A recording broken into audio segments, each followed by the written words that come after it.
The universe operates on principles we understand: physics, chemistry, the fundamental laws of cause and effect.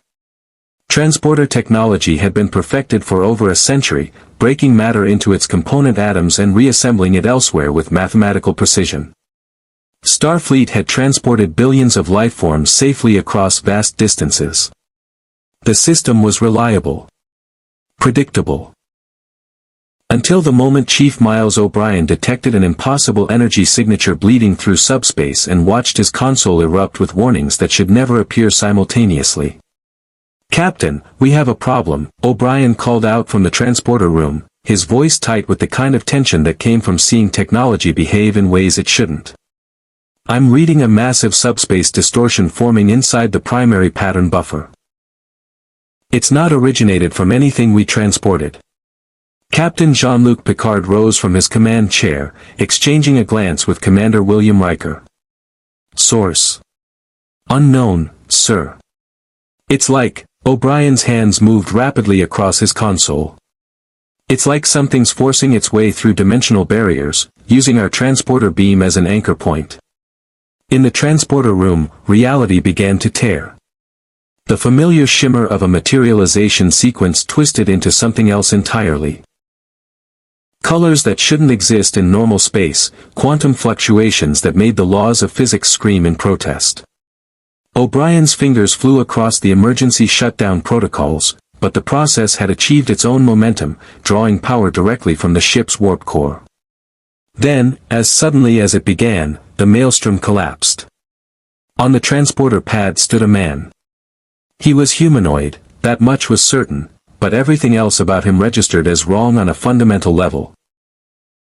Dressed in tactical gear that resembled no known civilization's design, his left arm gleamed with a metallic sheen that reflected the transporter room's lights in hypnotic patterns. Dark hair fell across a face marked by exhaustion and something deeper, a wariness that spoke of battles fought in shadows where morality became negotiable. The man's eyes snapped open, and O'Brien found himself staring into the gaze of someone who had calculated 17 different ways to kill him in the span of a heartbeat.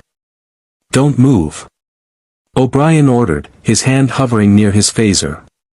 "You're aboard the Federation starship Enterprise. Identify yourself." The stranger's eyes darted around the room with mechanical precision, cataloging exits, potential weapons, threat assessments. His metal arm flexed, servos whirring softly, a sound that didn't belong in the 24th century. When he spoke, his voice carried the roughness of someone who'd forgotten how to use it for anything but tactical communication. "Where am I?" "I just told you. The USS Enterprise. You came through our transporter." "How is that possible?" The man looked down at his hands. One flesh, one metal, as if seeing them for the first time. Confusion flickered across his features, quickly suppressed by training that ran deeper than conscious thought. "I don't. I was in Bucharest. There was a mission." Then, his eyes narrowed, the tactical assessment returning. "What year is it?" "By Earth reckoning, 2368. O'Brien kept his distance, noting how the stranger's weight had shifted into a combat stance so subtle most people wouldn't notice. But O'Brien had served in the Cardassian Wars. He recognized a soldier when he saw one. "That's not possible." The words came out flat, but something like panic edged into the stranger's voice. His metal fingers curled into a fist, and the servos whined with a strength that made the bulkhead vibrate. "What did you do to me?" "We didn't do anything. You appeared in our transporter beam from..." O'Brien glanced at his readings, then back at the armed man on his pad. "From somewhere that doesn't exist according to our sensors. Captain, I think you need to see this." Picard's voice came through the comm with that distinctive measured authority. "Security team to transporter room 3. Full protocols." Then, more gently, "Mr. O'Brien, is our guest armed?" O'Brien's eyes tracked to the weapons strapped to the stranger's body, compact, brutal instruments that looked designed for close-quarters killing. "Extensively, sir. Ask him to surrender his weapons. Peacefully." O'Brien cleared his throat. Sir, Starfleet regulations require that you relinquish any weapons while aboard this vessel. You're not a prisoner, but we need to ensure the safety of this ship and crew. The stranger's laugh was bitter, humorless. You think I need weapons to be dangerous? No, O'Brien admitted, looking pointedly at the cybernetic arm. But it's protocol. Captain Picard is on his way. He's a reasonable man. Whatever's happened to you, we'll figure it out. For a long moment, the man didn't move. His eyes had gone distant, as if listening to voices only he could hear. Then, with deliberate slowness, he began removing an array of blades and what looked like projectile weapons that predated even Earth's 21st century. Each one he placed on the transporter pad with the care of someone saying goodbye to old friends. The arm stays, he said quietly. It's not coming off. Understood. O'Brien hit his comm badge. Captain, he's disarmed. Mostly. The doors hissed open, and Picard entered flanked by Worf and two security officers, their phasers drawn but not aimed. The Klingon security chief took one look at the stranger and his eyes widened fractionally, the only sign of surprise Worf ever showed. That arm, Worf rumbled. What manner of warrior augmentation is this? The stranger's gaze locked onto Picard, ignoring everyone else. Who are you? I am Captain Jean-Luc Picard of the Federation starship Enterprise. Welcome aboard. I apologize for the circumstances of your arrival. Picard stepped forward, hands visible and empty. You've come through some kind of dimensional rift. We detected no ship, no transporter signature from any known species. Simply, you. Can you tell me your name? The question seemed to cause physical pain. The man's jaw tightened, and his metal hand clenched hard enough that the whine of overtaxed servos filled the room. I don't. You don't remember? Counselor Deanna Troi's voice preceded her entrance. She moved past security with the confidence of someone who knew her empathic senses gave her an edge no phaser could match. Her eyes found the stranger, and she stopped, her face going pale. Counselor. Picard turned to her. Troi's voice came out barely above a whisper. Captain, I've never felt anything like this. His mind, it's like a war zone. Memories fighting each other, identities layered over identities. And underneath it all, she looked at the man with something approaching horror. Screaming. Someone screaming for almost a century. The stranger's legs gave out. He caught himself against the transporter console, his human hand white-knuckled, his cybernetic one denting the metal. Get out of my head. I'm not in your head, Troi said gently, though she took a step back. I'm Betazoid. I sense emotions, not thoughts. And what I sense is someone who's been tortured systematically for longer than most species' entire recorded histories. Counselor, Picard said softly, then returned his attention to their guest. What do you remember? Anything at all? The man's breathing had become ragged. Bucharest. Brooklyn. Wakanda. Missions. So many missions. Names, Steve, Sam, Natasha, they're important, but I can't. His eyes snapped up, suddenly clear and cold. You need to lock me up. Now. Before. Before what?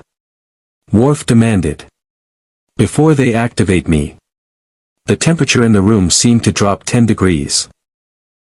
Picard exchanged glances with Riker, who'd just arrived and positioned himself strategically near the door. Who would activate you?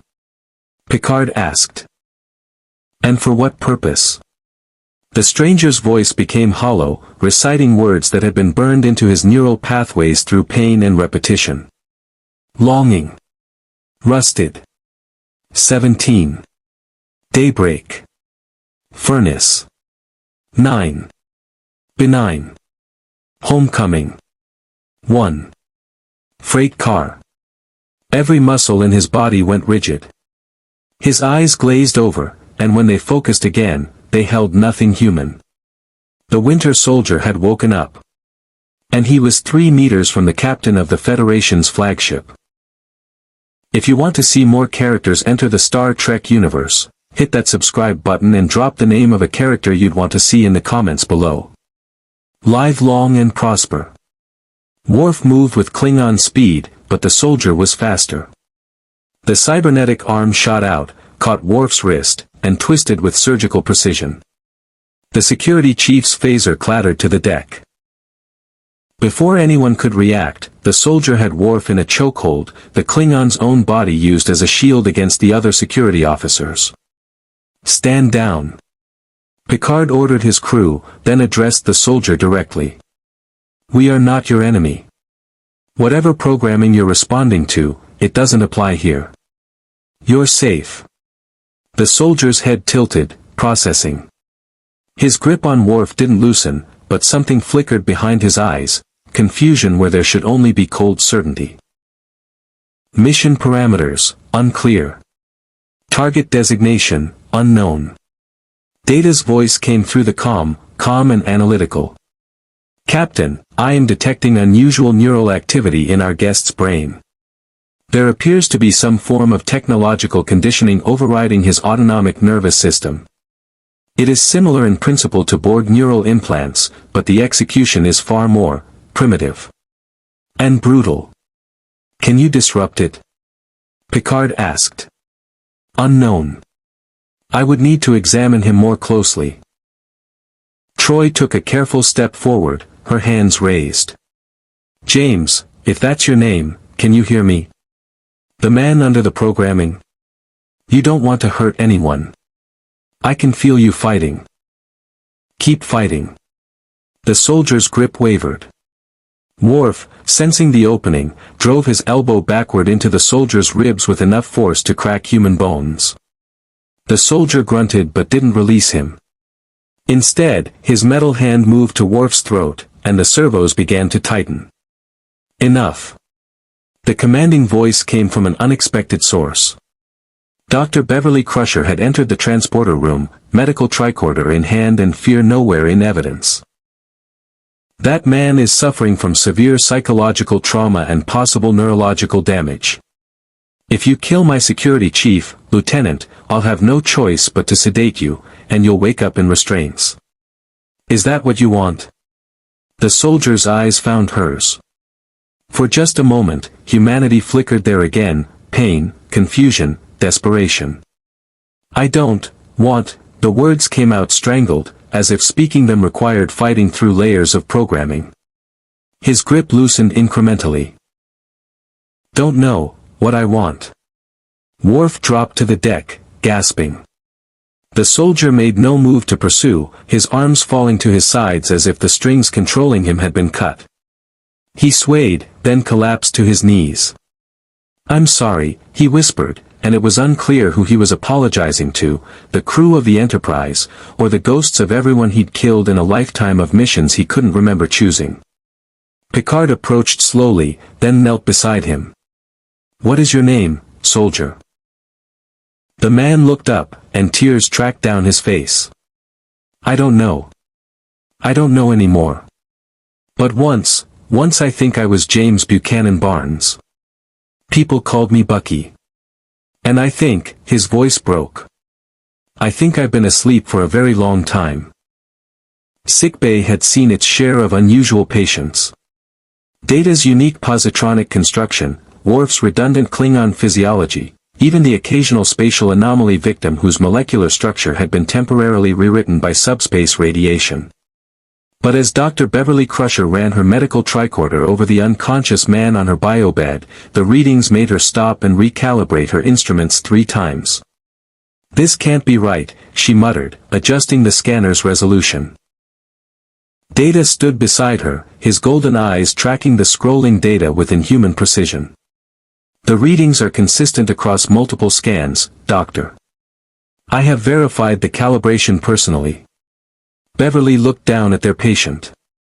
After his collapse in the transporter room, he'd allowed himself to be sedated, though Picard had made it clear it was his choice, not an order.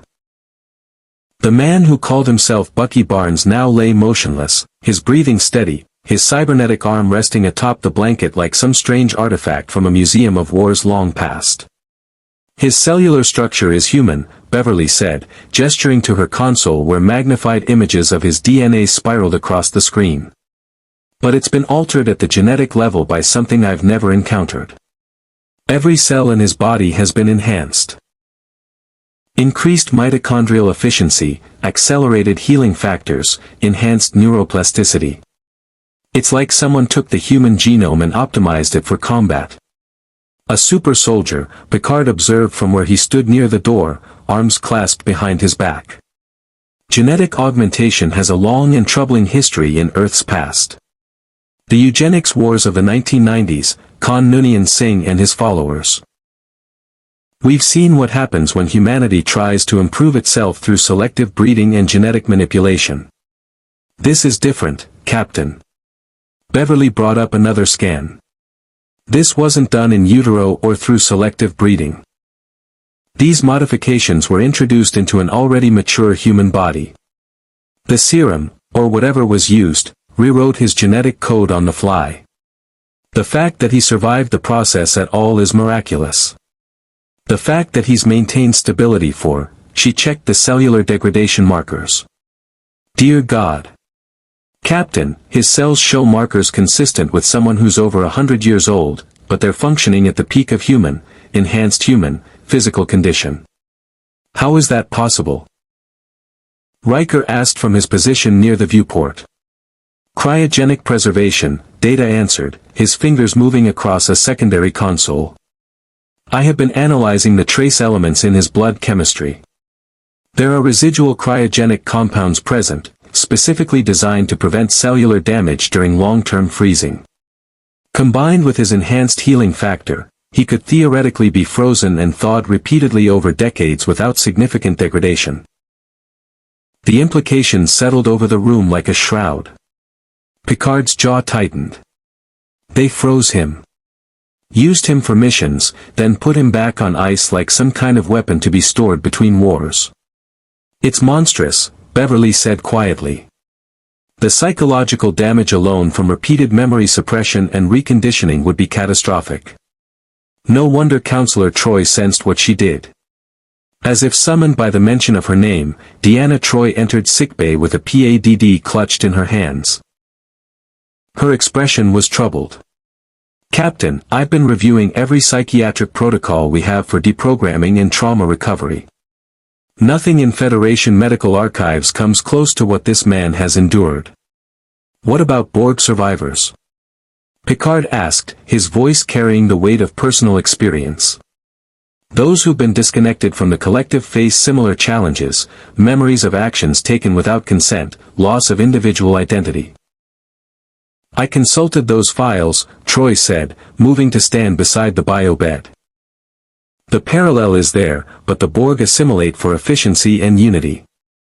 What was done to him? She looked down at Bucky's sleeping face.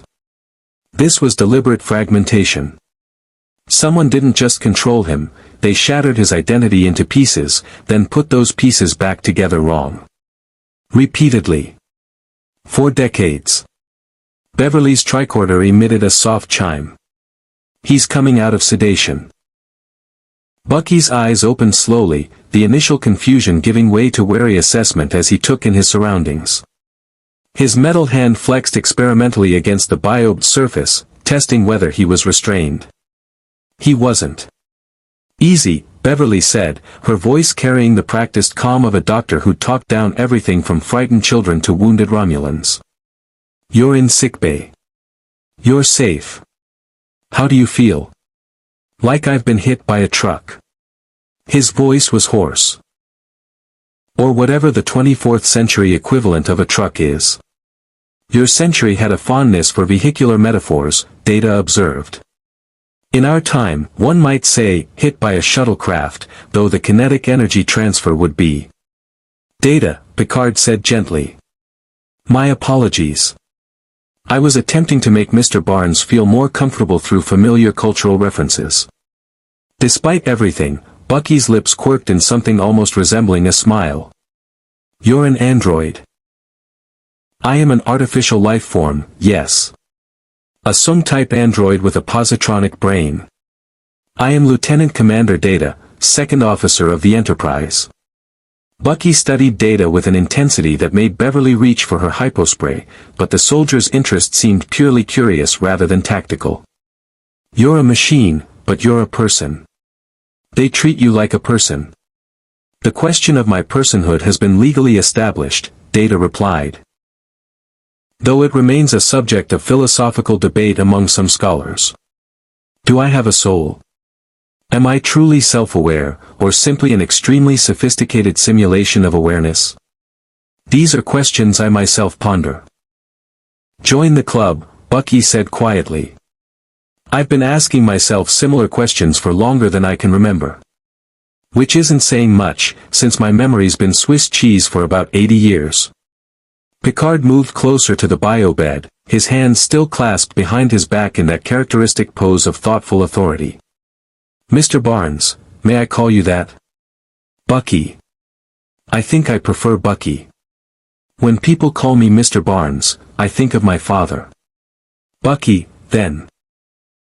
I want to be direct with you, because I believe you deserve honesty. The technology that comprises your arm, this vibranium you mentioned while sedated, does not exist in our universe. The genetic modifications in your body were achieved through methods we have no record of. And the dimensional rift that brought you here closed the moment you materialized.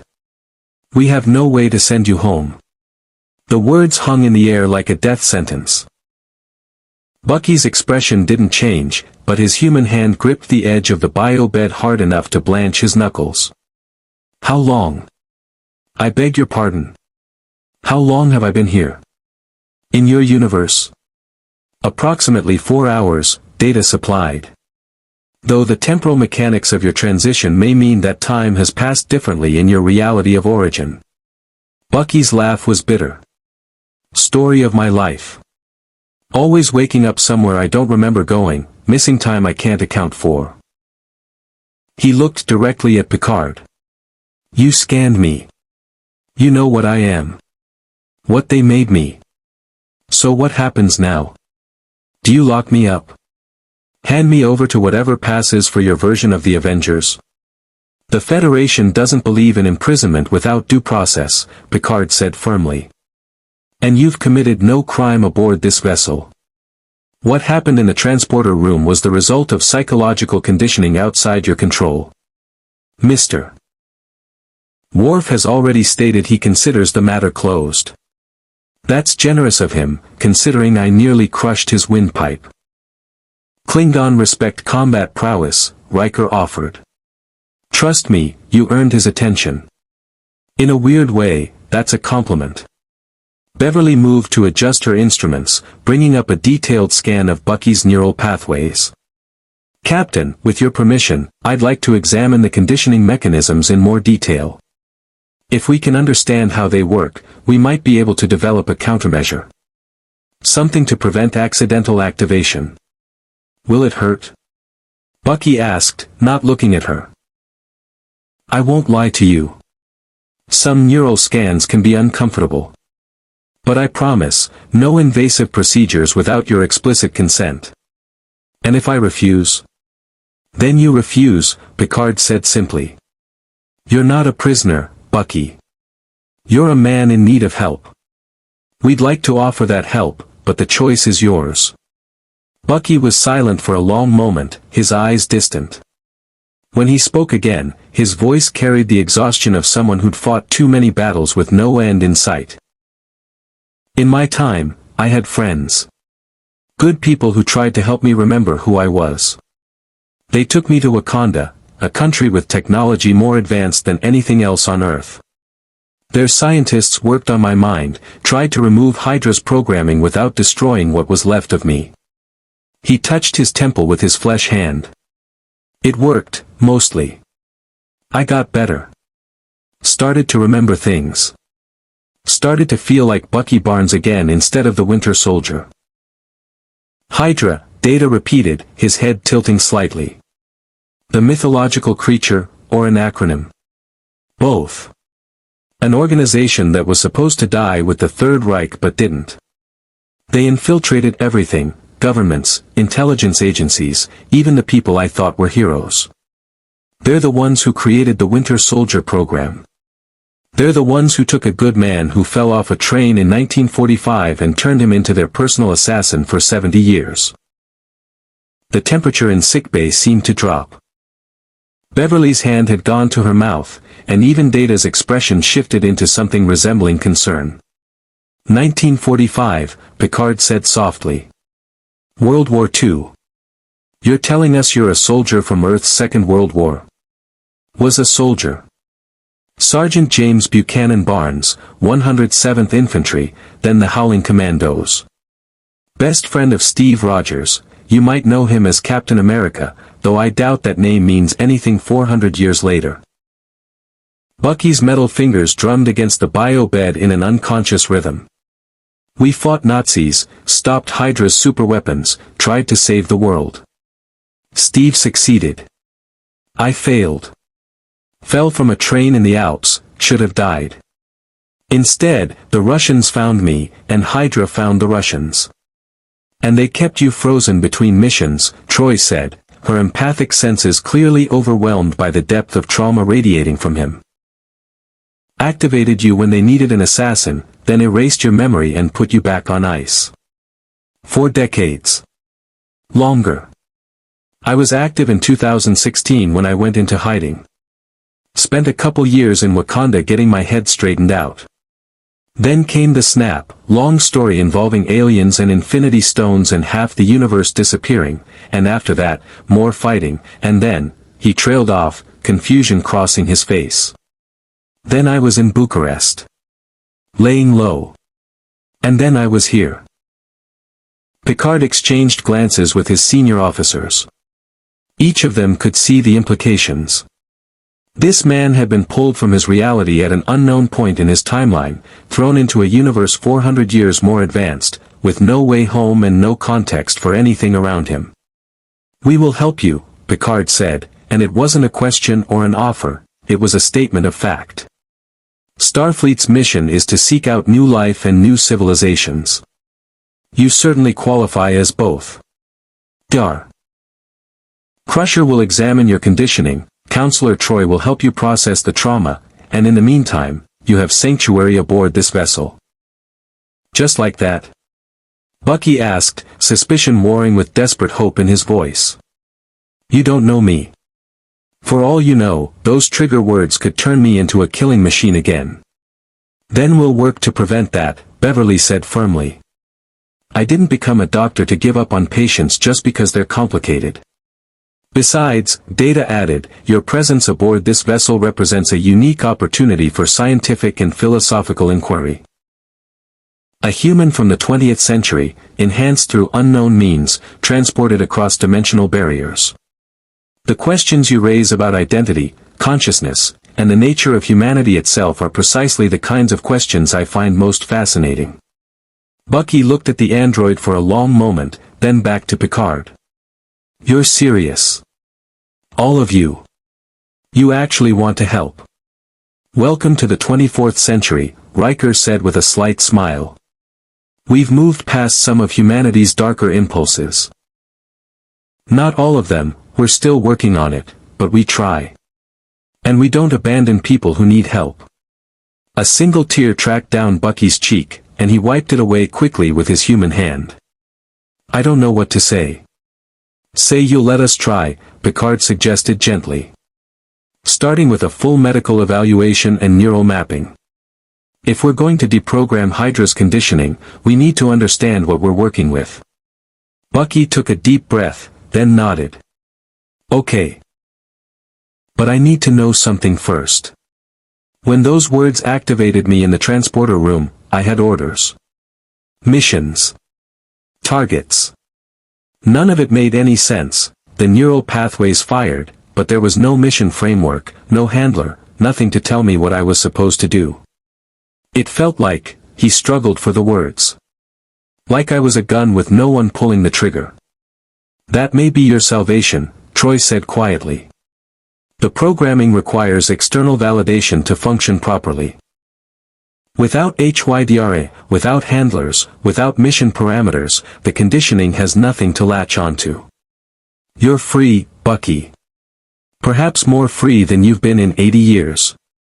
Then why do I still feel like I'm waiting for orders? No one had an answer for that. The conference room's large windows offered a view of streaking stars as the Enterprise maintained warp 6 toward its original destination. A diplomatic mission to Epsilon 4 that now seemed almost mundane compared to their unexpected passenger. Picard sat at the head of the table, surrounded by his senior staff and one very uncomfortable super soldier from another dimension. Bucky had been given guest quarters and a Starfleet uniform. He declined, opting instead for a nondescript gray jumpsuit that reminded him less of military structure. His metal arm gleamed under the conference room lights, drawing occasional glances from the crew that he pretended not to notice. Computer, Data said, his fingers poised over a PADD, display analysis of subject Barnes, James B., designation Winter Soldier, neural conditioning patterns. A holographic display materialized above the table, showing a three-dimensional map of Bucky's brain with multiple regions highlighted in red. The image rotated slowly, revealing connections that pulsed with recorded neural activity. "This is what HYDRA did to you," Beverly said, standing to gesture at the display. "These red zones are artificial neural pathways, essentially programmed responses that bypass your conscious decision-making. When those trigger words are spoken in sequence, they create a cascade effect. Each word activates a specific pathway, and together they form a master override of your autonomic functions." Bucky stared at the image of his own broken mind, his jaw tight. "Looks like a weapons firing sequence." An apt comparison, Data agreed. "The sophistication is remarkable, if ethically abhorrent. The programming integrates seamlessly with your existing memories, creating false mission frameworks that feel authentic while suppressing emotional responses that might interfere with operational effectiveness. In other words," Riker said, "they turned your brain into a computer that only they could access." "Can you remove it?" Bucky asked, his voice carefully neutral. Beverly and Data exchanged glances. The doctor sighed. "It's not that simple. The pathways aren't implants we can extract. They're modifications to your existing neural structure. Removing them would be like trying to unscramble an egg. We risk causing permanent damage to healthy brain tissue." "But there may be an alternative," Data interjected. "In my study of human psychology and neuroplasticity, I have learned that the brain is remarkably adaptive. Rather than removing the programmed pathways, we could potentially create new neural connections that supersede them. Essentially, we would build a firewall between the trigger mechanism and the operational responses." "How long would that take?" Picard asked. "Unknown. Weeks, possibly months. It would require extensive counseling, cognitive therapy, and potentially technological intervention." Data looked at Bucky directly. "It would not be pleasant. You would need to confront memories that HYDRA suppressed, relive trauma that your mind has tried to bury." "Sounds like a party," Bucky muttered. "When do we start?" Troi leaned forward, her dark eyes compassionate. "Before we begin any therapeutic intervention, I need to establish a baseline understanding of your psychological state. Would you be willing to discuss your memories with me? What you remember, what you've lost, what you're afraid of." Bucky's metal fingers drummed against the table in that unconscious rhythm again. "I remember Brooklyn. My family, my parents, my sister Rebecca. I remember enlisting after Pearl Harbor, basic training, shipping out to Europe. I remember Steve, before the serum, when he was just a skinny kid from Brooklyn who couldn't walk past an alley fight without jumping in." A faint smile crossed his face. "I remember the commandos. Dum Dum Dugan, Jim Morita, Gabe Jones. Good men. The best." His expression darkened. "I remember falling. The train, the canyon, Steve reaching for me and missing. Then, nothing. Just cold. And pain. And someone speaking Russian, telling me I was going to be their greatest weapon. The gaps in your memory, Troi said gently. Are they complete blanks, or do you have fragments? Fragments. Like looking through shattered glass, I can see pieces, but they don't connect. Faces of people I killed. Cities I operated in. The feeling of pulling a trigger and watching someone die, knowing I felt nothing about it. His human hand clenched into a fist. And between those fragments, ice. Always ice. They'd freeze me, thaw me out for a mission, wipe my memory, freeze me again. 70 years of being their puppet. Geordi LaForge, who'd been quiet until now, spoke up from his position near the wall. I've been reviewing the schematics of your arm, what we could scan without invasive procedures. The technology is incredible. The way the vibranium integrates with your nervous system, the efficiency of the servo mechanisms, the power source. Whoever designed this was a genius. Wakandan scientists, Bucky said. After I broke free from HYDRA's control. Really broke free, not just glitching out, I went to Wakanda. Their king, Chala, gave me sanctuary. Their princess, Shuri, she's the smartest person I've ever met. She removed HYDRA's old arm, gave me this one. Made sure it couldn't be hacked, couldn't be used against me. He flexed the metal fingers. She called it the White Wolf Special. Said if I was going to be a symbol of something, it should be choice, not control. A noble sentiment, Worf rumbled from his position near the door.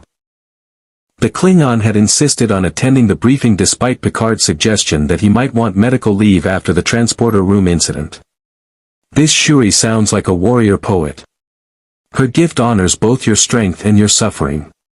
She's 19 and could probably out-engineer everyone on this ship combined, Bucky said with genuine affection. Kid's got more brains in her pinky than most people have in their whole body. I should very much like to meet her, Data said.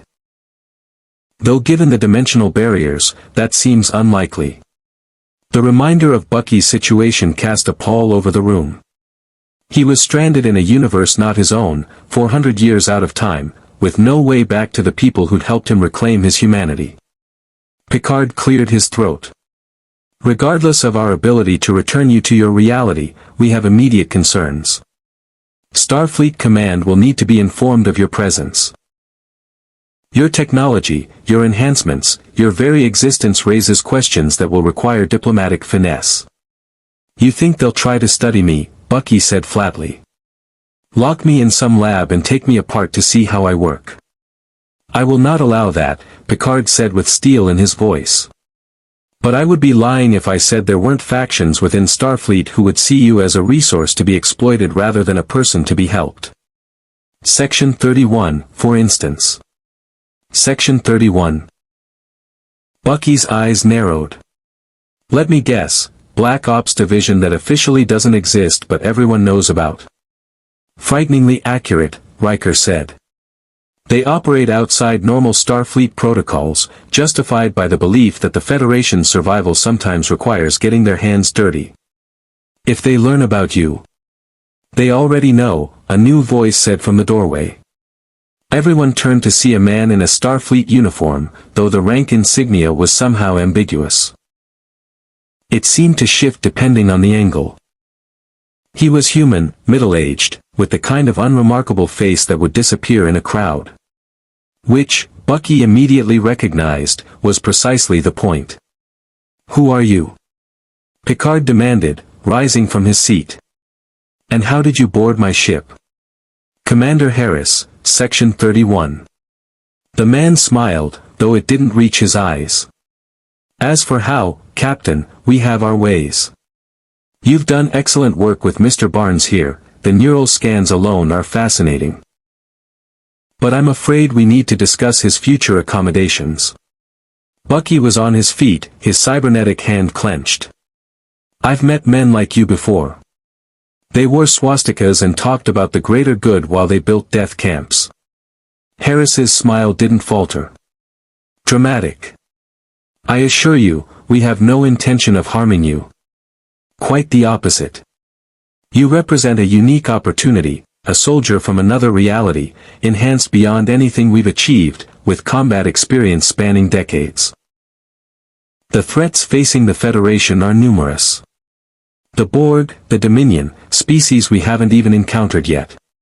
We could use someone with your particular skill set.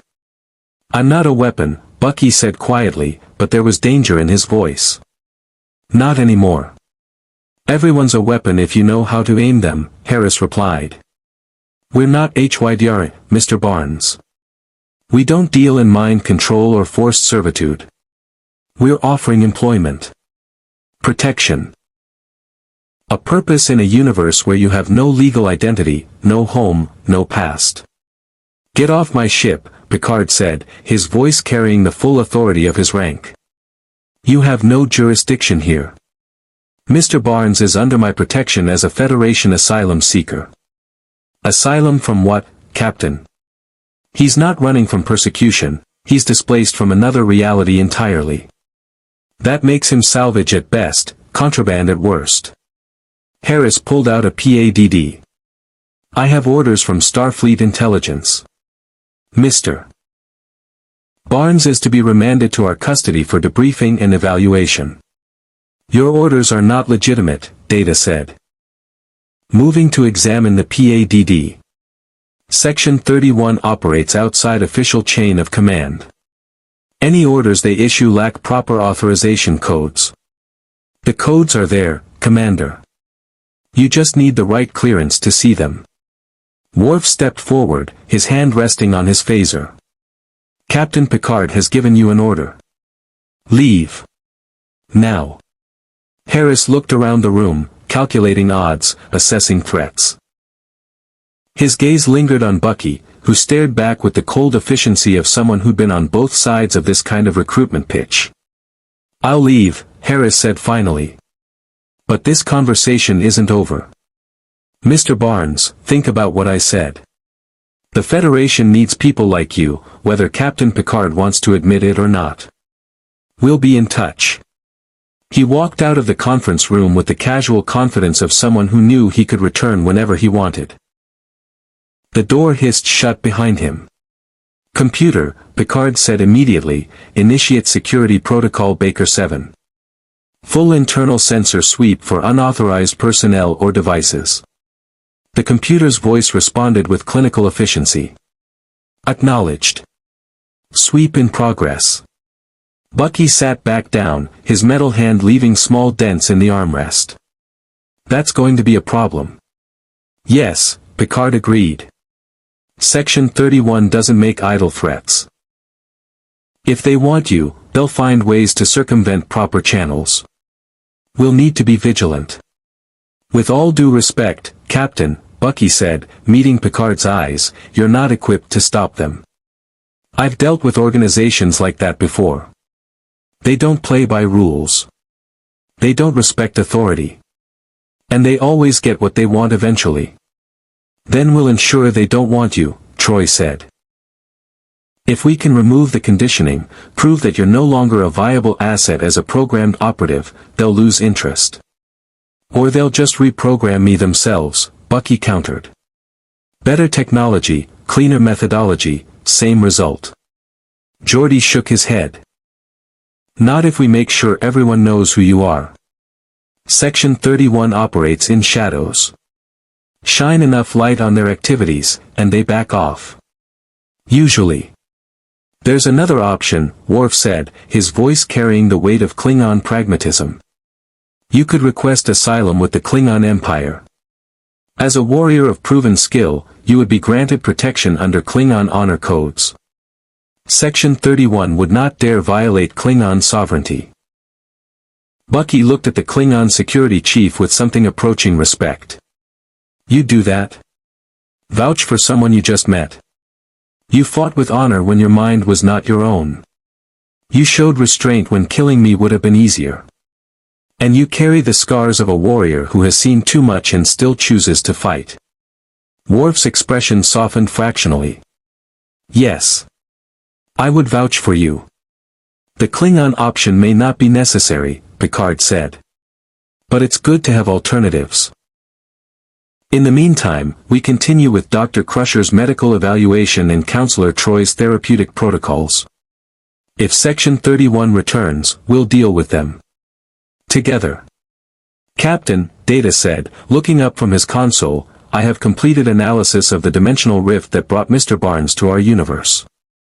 The energy signature is consistent with a specific type of subspace phenomenon, the quantum filament intersection. Can you recreate it? Bucky asked, hope flickering in his voice. Send me back. Data's expression was apologetic. I am afraid not. The conditions that created the rift were extraordinary, multiple quantum filaments intersecting simultaneously with your reality's dimensional frequency, amplified by our transporter beam. The probability of recreating those exact conditions is approximately 1 in 47 billion. The hope died. Bucky nodded slowly, his face carefully neutral. Right. So I'm stuck here. Not stuck, Picard corrected gently. Present. And we will help you build a life here, if that's what you choose. The 24th century has much to offer, peace, purpose, exploration beyond anything your era could imagine. Unless Section 31 decides I'm too dangerous to walk free, Bucky said. Then we fight, Riker said simply. We've faced down the Borg, Q, and half a dozen temporal paradoxes. We can handle one shadowy intelligence agency. Bucky studied the faces around the table. These strangers from 4 centuries in the future who'd decided, for reasons he still didn't fully understand, that he was worth protecting. Why? You don't know me. For all you know, I'm exactly what Section 31 thinks I am, a weapon waiting to go off. Because that's what we do, Picard said. The Federation was built on the principle that every sentient being has inherent worth and deserves dignity. You are not a weapon, Mr. Barnes. You are a man. And as long as you're aboard my ship, you will be treated as such. For the first time since materializing on the Enterprise, Bucky felt something other than fear or suspicion. He felt the faint stirring of what might eventually become trust. Thank you, Captain. You're welcome. Now, let's begin the real work. The holodeck shimmered into existence around them, transforming from an empty grid into a perfect recreation of a 20th century Brooklyn street. Brownstone buildings lined the sidewalk, fire escapes zigzagging up their facades. The afternoon sun cast long shadows, and the distant sound of children playing echoed from somewhere down the block. It was 1936, and Bucky Barnes was home. Except he wasn't. Not really.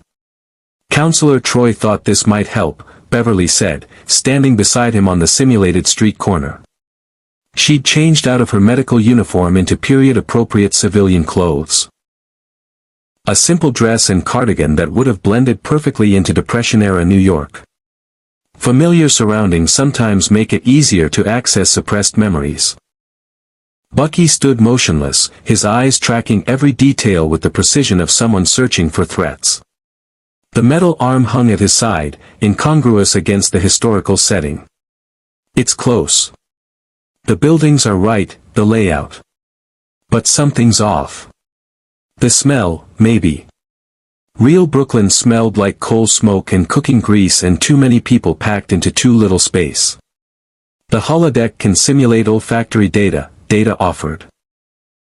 He'd accompanied them as an observer, fascinated by the intersection of memory, identity, and reconstructed reality. Would that be helpful, or would it be distressing? Both, probably. Bucky started walking down the street, his boots quiet on the simulated pavement. I lived 3 blocks from here. My family had an apartment above a butcher shop. My dad worked the docks, my mom took in laundry. We weren't rich, but we got by. Beverly and Data followed at a respectful distance, letting him set the pace. The holodeck adjusted around them, populating the street with ghostly figures, people going about their daily lives, unaware they were phantoms in a memory. Steve lived 2 buildings over, Bucky continued, stopping in front of a narrow brownstone. His mom was a nurse. His dad died when he was a kid, Pneumonia, I think. Sarah Rogers was one of the toughest women I ever knew. Had to be, raising Steve alone. Kid was sick more often than he was healthy. Asthma, scarlet fever, rheumatic fever, chronic colds. Should have died a dozen times over, but he was too stubborn. You cared for him deeply, Troi observed, materializing beside them. She'd been monitoring the session remotely but decided her physical presence might be beneficial. He was my brother in everything but blood. Bucky's voice softened. Scrawny little punk who couldn't stay out of fights. He'd get his ass kicked, I'd patch him up, and the next day he'd find another bully to antagonize. Used to drive me crazy. But that was Steve, he couldn't stand by when someone was getting pushed around. Didn't matter if they were bigger, stronger, more dangerous. He'd fight anyway. That moral certainty must have been difficult for you, Troi said carefully. Especially later, when HYDRA used your friendship against you. Bucky's jaw tightened. They knew. Somehow, they knew that Steve was the one person who could break through their programming. So they kept me away from him. Every time he got close, they'd move me, freeze me, wipe my memory clean. For 70 years, they made sure the Winter Soldier and Captain America never crossed paths long enough for me to remember. But you did remember, Beverly said. Eventually. On a bridge in DC 2014. I had my orders, eliminate Steve Rogers. Put 3 bullets in him and confirm the kill. Simple mission. I'd done it 1,000 times before to 1,000 other targets. Bucky's metal hand clenched. But when he took off his helmet, when he looked at me and said my name, something broke. Not enough to stop me. Not enough to keep me from nearly killing him. But enough that afterward, when HYDRA fell and I was free, I had to know who he was. Who I'd been. Data tilted his head, processing. The recognition created a cascade failure in your conditioning.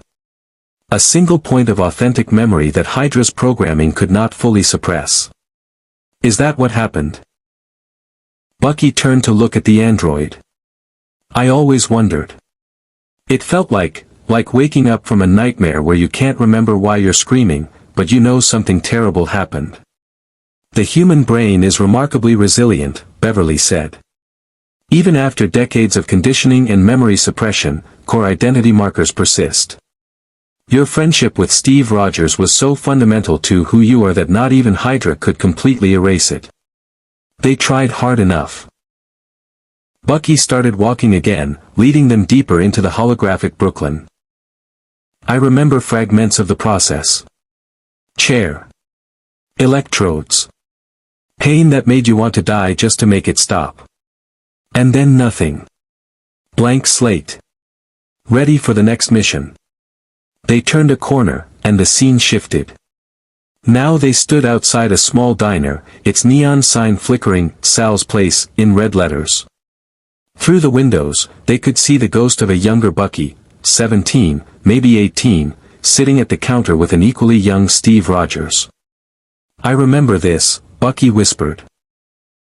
Summer of 1938. We just graduated high school.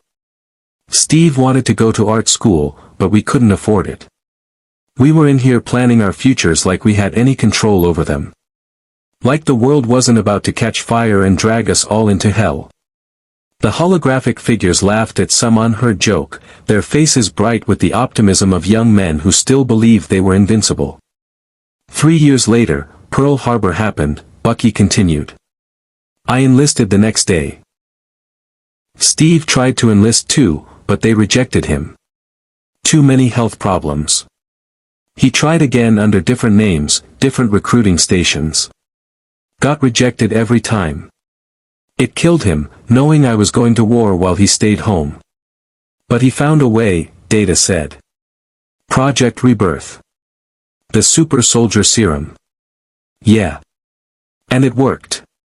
Turned 90-pound Steve Rogers into Captain America. We were both experiments after that, him perfected by science, me broken by it.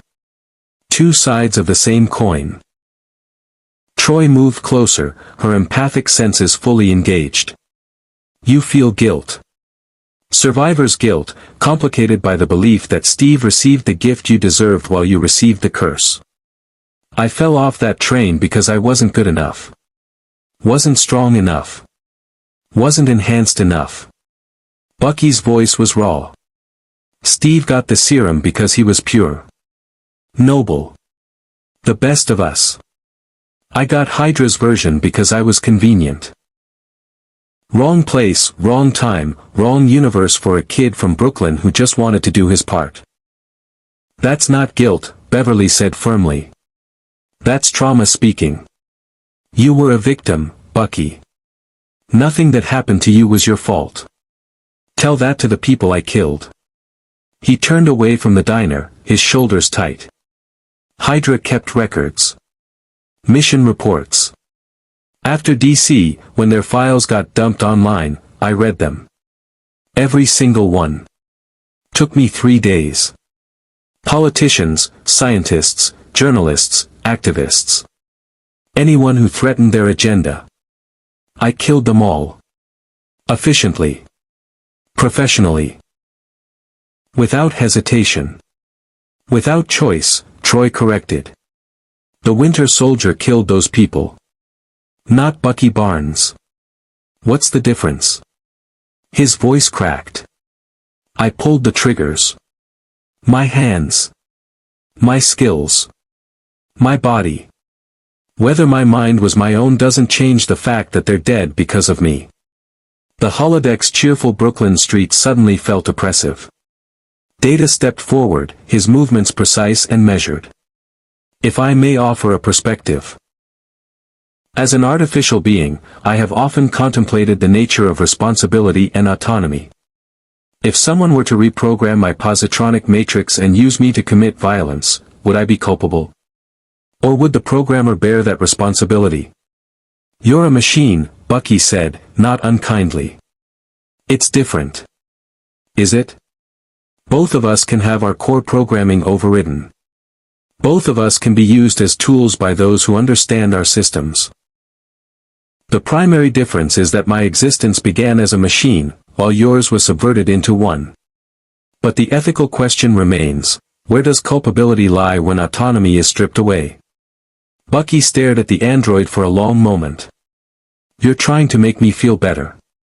I am attempting to provide logical framework for emotional healing, Data corrected. Whether that makes you feel better is secondary to whether it helps you process your trauma productively. Despite everything, Bucky laughed, a short, sharp bark of genuine amusement. You're weird, Data. I mean that as a compliment. I will accept it as such. Beverly checked her medical tricorder, noting Bucky's elevated stress levels but stable neural patterns. We should continue. There's more you need to confront, but we can take breaks if you need them. No. Let's keep going. Bucky straightened his shoulders, squaring them like a soldier preparing for battle. What's next? Troi consulted her PADD. We need to access your memories of the conditioning itself. Not the missions, but the process of becoming the Winter Soldier. It will be difficult, but understanding the mechanics of your programming is essential to dismantling it. You want me to remember the chair? Yes. Bucky closed his eyes, and the holodeck responded to his subconscious imagery. The cheerful Brooklyn street dissolved, replaced by cold concrete walls and harsh fluorescent lighting. A chair sat in the center of the room. Metal frame, leather restraints, and a crown of electrodes like some nightmare mockery of a throne. This is what I remember, Bucky said quietly. Different rooms, different decades, but always the same chair. They'd strap me in after missions, after any sign that I was remembering who I was. The technicians would say words, not the trigger words, but commands. Prepare for wipe. Confirm compliance. And then. The holodeck simulated it with horrifying accuracy. The electrodes crackled with energy. The air filled with the smell of ozone and burning. And a sound, a terrible, inhuman sound that took Beverly a moment to recognize as screaming. "Computer, end simulation," she commanded, but Bucky's voice cut through. "No. Leave it. I need to see it. Need to remember." He walked closer to the chair, his metal arm trembling. "They did this hundreds of times. Maybe thousands. Every time I showed signs of independent thought, every time a mission went wrong, every time they wanted to be sure I was compliant. They'd sit me in that chair and burn away everything that made me human." Troi's face was pale, her empathic abilities overwhelmed by the psychic echo of pain. "Bucky, you don't have to do this." "Yes, I do. Because this is what Section 31 wants to use. This is what makes me valuable to them, not my skills, not my enhancements. The fact that someone already figured out how to turn a human being into a perfectly obedient weapon. They want the blueprint." Data was recording everything, his positronic brain processing data at superhuman speeds. The conditioning is not merely psychological. There are cybernetic components integrated with your neural tissue. HYDRA's technology was more sophisticated than we initially believed. Wakandan scientists found the same thing, Bucky said. Shuri had to be careful removing it. One wrong move, and I'd have lost more than memories. I could have lost motor control, sensory processing, basic cognitive function. The conditioning wasn't just in my mind, it was woven into my nervous system. Beverly was already scanning, her medical tricorder painting detailed pictures of his neural architecture. I'm seeing it now. Microscopic implants at key neural junctions. They're dormant, but they're there. When the trigger words are spoken, these implants activate, flooding specific brain regions with targeted electrical impulses. Can you remove them? Bucky asked. Not without significant risk. They're integrated with healthy tissue. Attempting removal could cause paralysis, cognitive impairment, or death. She met his eyes. But there might be another way. If we can't remove the hardware, we can reprogram it. Make me into something else. Bucky's laugh was bitter. Trade HYDRA's control for starfleets. No, Data said firmly. Reprogram the implants to respond to your commands. Transform them from instruments of control into tools of autonomy. Instead of external triggers activating you against your will, you would maintain complete authority over your own neural processes. The concept hung in the air between them. Bucky looked from Data to Beverly to Troi, searching their faces for deception or hidden agenda. He found only earnest desire to help. That's actually brilliant, he said slowly. Turn the weapon against its makers. It would require extensive surgery, Beverly warned. And we'd be working with technology we don't fully understand. There are risks. There are always risks. Bucky turned back to the holographic chair, studying it with the analytical eye of someone who'd spent 70 years as both victim and weapon. But if you can do this, if you can give me control over my own mind, then Section 31 loses their leverage. I'm not a programmable asset anymore. I'm just a man with a metal arm. You have never been just anything, Troi said softly. But yes. If we succeed, you would be free. Truly free. Perhaps for the first time since 1945. Bucky reached out with his cybernetic hand, letting his metal fingers hover over the holographic chair without quite touching it. When do we start? We'll need to run simulations first, Beverly said. Map every neural pathway, model every possible outcome. This isn't something we can rush. How long? A week. Maybe 2. And if Section 31 comes back before then? Picard's voice came through the comm, surprising them all. He'd been monitoring the session from the bridge. Then we'll handle them, Mr. Barnes. You have my word. Bucky's metal hand finally made contact with the holographic chair. At his touch, the simulation flickered and dissolved, taking the nightmare with it. They stood once more in the empty holodeck grid, reality stripped down to its component parts. Okay, Bucky said. Let's do it. Let's make me free. The USS Enterprise dropped out of warp near the Romulan neutral zone, responding to a distress call from the Federation colony on HYDRA 2. The transmission had been brief and fragmented, something about raiders, weapons fire, casualties, before cutting off entirely. Red alert, Picard commanded from his chair. Mr. Worf, shields up. Charge weapons but do not power them. We don't know what we're walking into. Aye, Captain, Worf acknowledged, his fingers dancing across tactical controls. The bridge lights shifted to crimson, and the pulse of the alert klaxon filled the air. In sickbay, Beverly looked up from her console where she'd been reviewing Bucky's neural architecture. Captain, we're in the middle of planning a delicate procedure. I'm aware, Doctor. But 1,700 colonists are in danger. Prepare for casualties. Bucky stood from the bio-bed where he'd been undergoing another scan, his expression shifting from cooperative patient to tactical assessment in a heartbeat. What's happening? Distress call from a colony near the Romulan border, Beverly explained, already preparing emergency medical supplies. Could be raiders, could be Romulans testing our defenses. Either way, it's not good. You need me up there. You need to stay here. This isn't your fight. Bucky's metal hand flexed. Doctor, I've been fighting other people's wars since before your grandparents were born. And right now, I'm the only combat specialist on this ship who isn't already at their station. Beverly opened her mouth to argue, then closed it. He wasn't wrong. The Enterprise was a vessel of exploration, not a warship. Her security complement was capable but limited.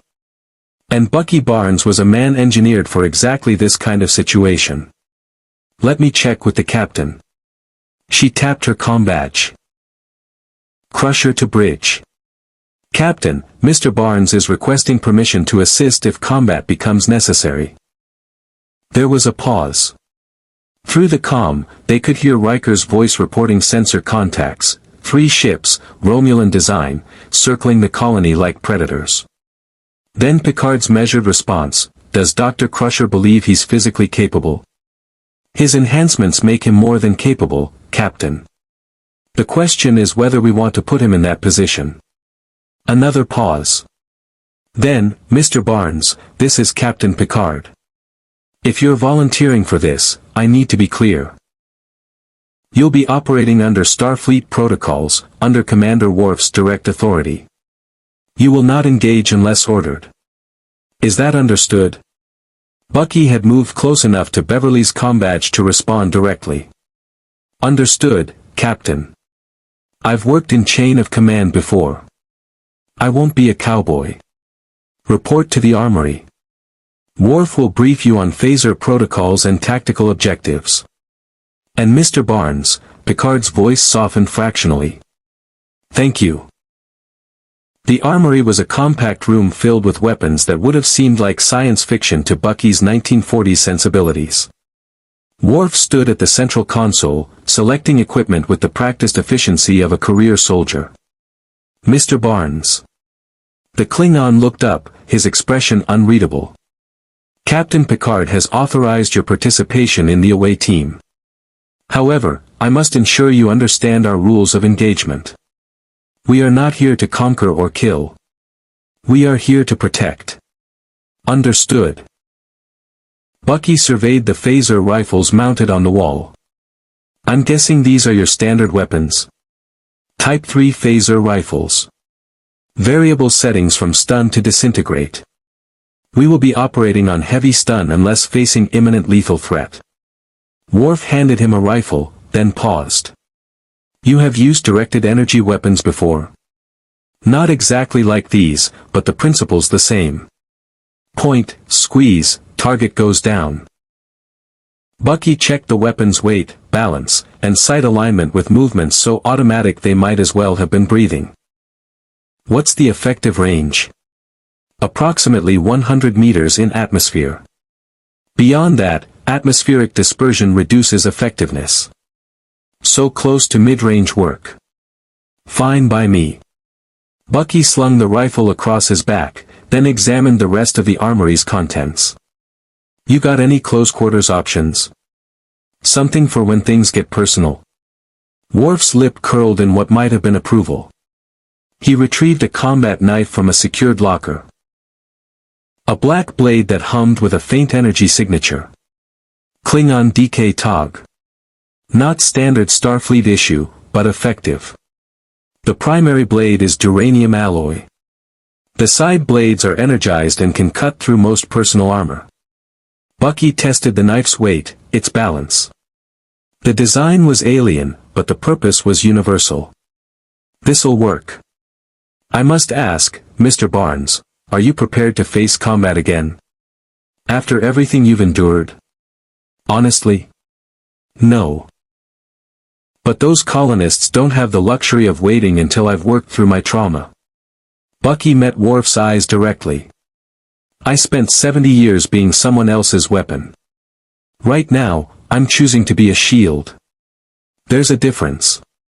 Worf studied him for a long moment, then nodded slowly. Yes. There is. Come. The away team assembles in Transporter Room 3. The transporter room bustled with controlled urgency. Riker stood at the center, checking his phaser while conferring with Data about sensor readings. A half-dozen security officers made final equipment checks. Geordi LaForge adjusted his visor, correlating tactical data from the ship's sensors. Mr. Barnes, Riker acknowledged. Welcome to your first away mission. Stay close to Worf, follow his lead, and don't shoot anything unless we absolutely confirm it's hostile. You're the boss, Commander. Good man. Here's the situation. 3 Romulan warbuds are conducting what appears to be a weapons test on the colony. They're not firing on the settlement directly, but they're using proximity strikes to terrorize the population. Probably trying to force the Federation to abandon the territory without technically violating the treaty. Data added, the Romulans are employing a new disruptor variant that our shields cannot fully deflect. If they choose to engage the Enterprise directly, we will be at a tactical disadvantage. So we're going in blind, outgunned, and hoping diplomacy works. Bucky's smile was grim. Sounds like a Tuesday. You've done this before, Riker observed. Different wars, different enemies, same principles. The strong try to intimidate the weak, and someone has to stand in the middle and say, not today.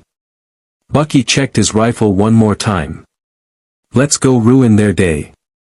Energize, Riker commanded. The transporter beam caught them, and reality dissolved into quantum particles. For Bucky, the sensation was disturbingly similar to HYDRA's cryo-freeze. A moment of non-existence, consciousness suspended between states. Then they materialized on Khitomer 2, and the world snapped back into violent focus. The colony was burning. Or rather, strategic points around it were burning, buildings on the perimeter, power generators, communication arrays. The Romulans were systematically destroying infrastructure while leaving the residential areas intact. Psychological warfare, designed to maximize fear and minimize actual casualties that might provoke full Federation response. Colonists huddled in the central square, civilians of a dozen species clustered together while children cried and adults tried to maintain calm. A few security personnel armed with hand phasers formed a defensive perimeter, but they were woefully outnumbered and outgunned. Commander Riker, one of the colonists, called out. A Balian woman with blue skin and fear in her eyes. Thank God. The Romulans are in orbit. They keep firing, then demanding we evacuate. They say this world belongs to the Empire now. That's not how borders work, Riker said, his jaw tight. How many casualties? 12 injured, none critical. They're not trying to kill us. Just scare us into leaving. It's working, someone else muttered. Bucky scanned the perimeter with tactical precision, his enhanced senses cataloging defensive positions, sight lines, potential ambush points. His metal arm caught the firelight, gleaming like a promise of violence. Commander, we've got movement. North side, near that collapsed building. Multiple heat signatures. Worf raised his tricorder, confirming. Romulan ground forces. At least a dozen, possibly more. They are advancing on the central square. They're coming to deliver their demands in person, Riker said. Data, contact the Enterprise. We need Captain Picard on comms with those warbuds immediately. Worf, defensive positions. Non-lethal force unless absolutely necessary. The security team dispersed with practiced efficiency, taking cover behind debris and damaged structures. Bucky moved with them, his movements so fluid that several officers did double takes. He didn't run to cover, he flowed, his body finding optimal positions instinctively. You've done urban combat before, one of the security officers said, a human woman named Chen. Stalingrad, Berlin, Grozny, Kandahar, and about 50 cities you've never heard of. Bucky's eyes never stopped moving. Same rules everywhere, stay low, watch your angles, and don't bunch up. Makes it too easy for them to hit multiple targets. The Romulans emerged from the smoke like wraiths. Tall, angular humanoids with distinctive V-shaped foreheads and expressions of supreme confidence.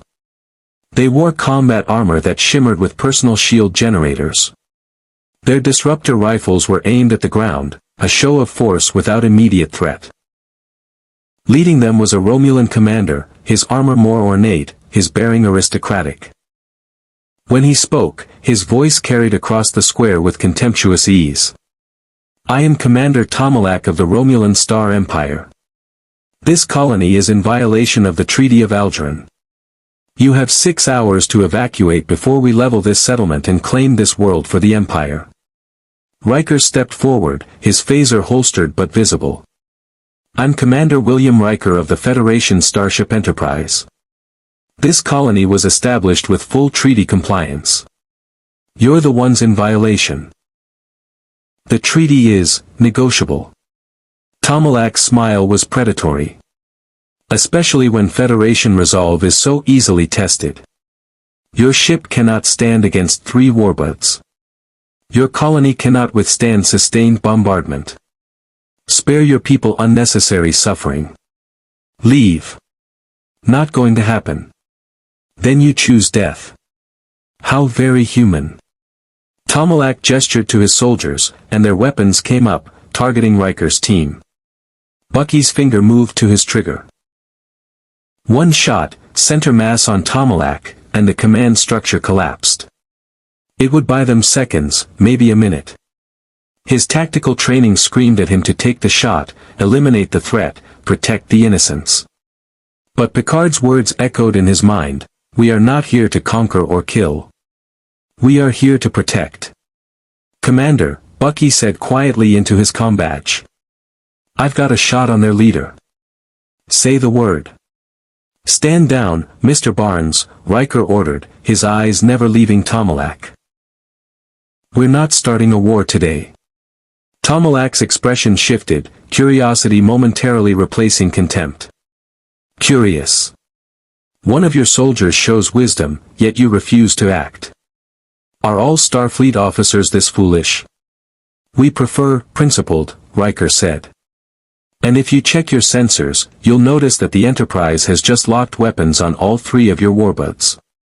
Captain Picard is a patient man, but he doesn't bluff. Tomalak pulled a communicator from his belt, exchanged rapid words in Romulan, then his expression darkened. Your captain has made an aggressive move. Your ships have been firing on a Federation colony for the past hour, Data observed. By comparison, weapons lock is restrained. Before Tomalak could respond, the air shimmered, and another figure materialized in the square, not via transporter, but through a flash of brilliant light that left afterimages burned into everyone's retinas. Q stood there, dressed in a Starfleet admiral's uniform, his expression one of theatrical delight. Oh, how wonderful! Romulans, humans, and Q's eyes landed on Bucky, and his smile widened impossibly. Something entirely unexpected. How delicious! Q, Riker groaned. We don't have time for your games. Games? My dear Commander, I'm here to observe. You've acquired quite the interesting specimen. A man from another reality, enhanced beyond your primitive understanding, carrying trauma that would break lesser beings. And now you've brought him to a war zone. How very Starfleet. Turn everything into a learning experience. Tomalak had gone very still, his tactical instincts recognizing a threat that transcended mere combat. What manner of being are you? I am Q, the entity said with a flourish.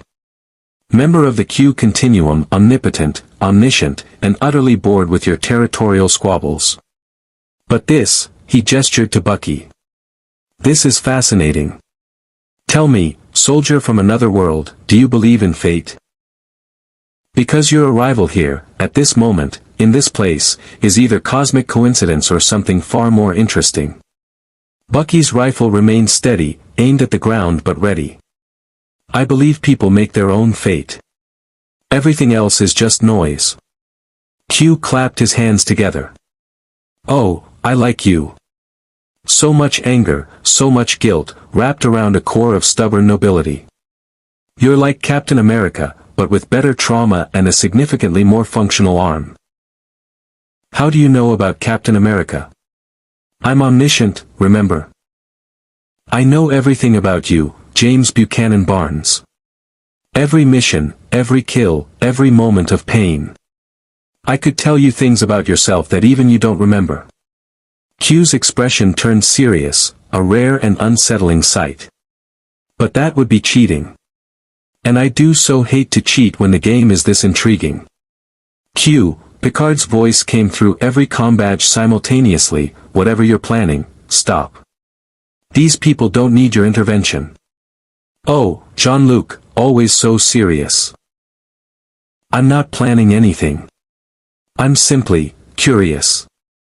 Q walked a circle around Bucky, studying him from every angle. Here you stand, a man built to be the perfect weapon, now trying desperately to be something else.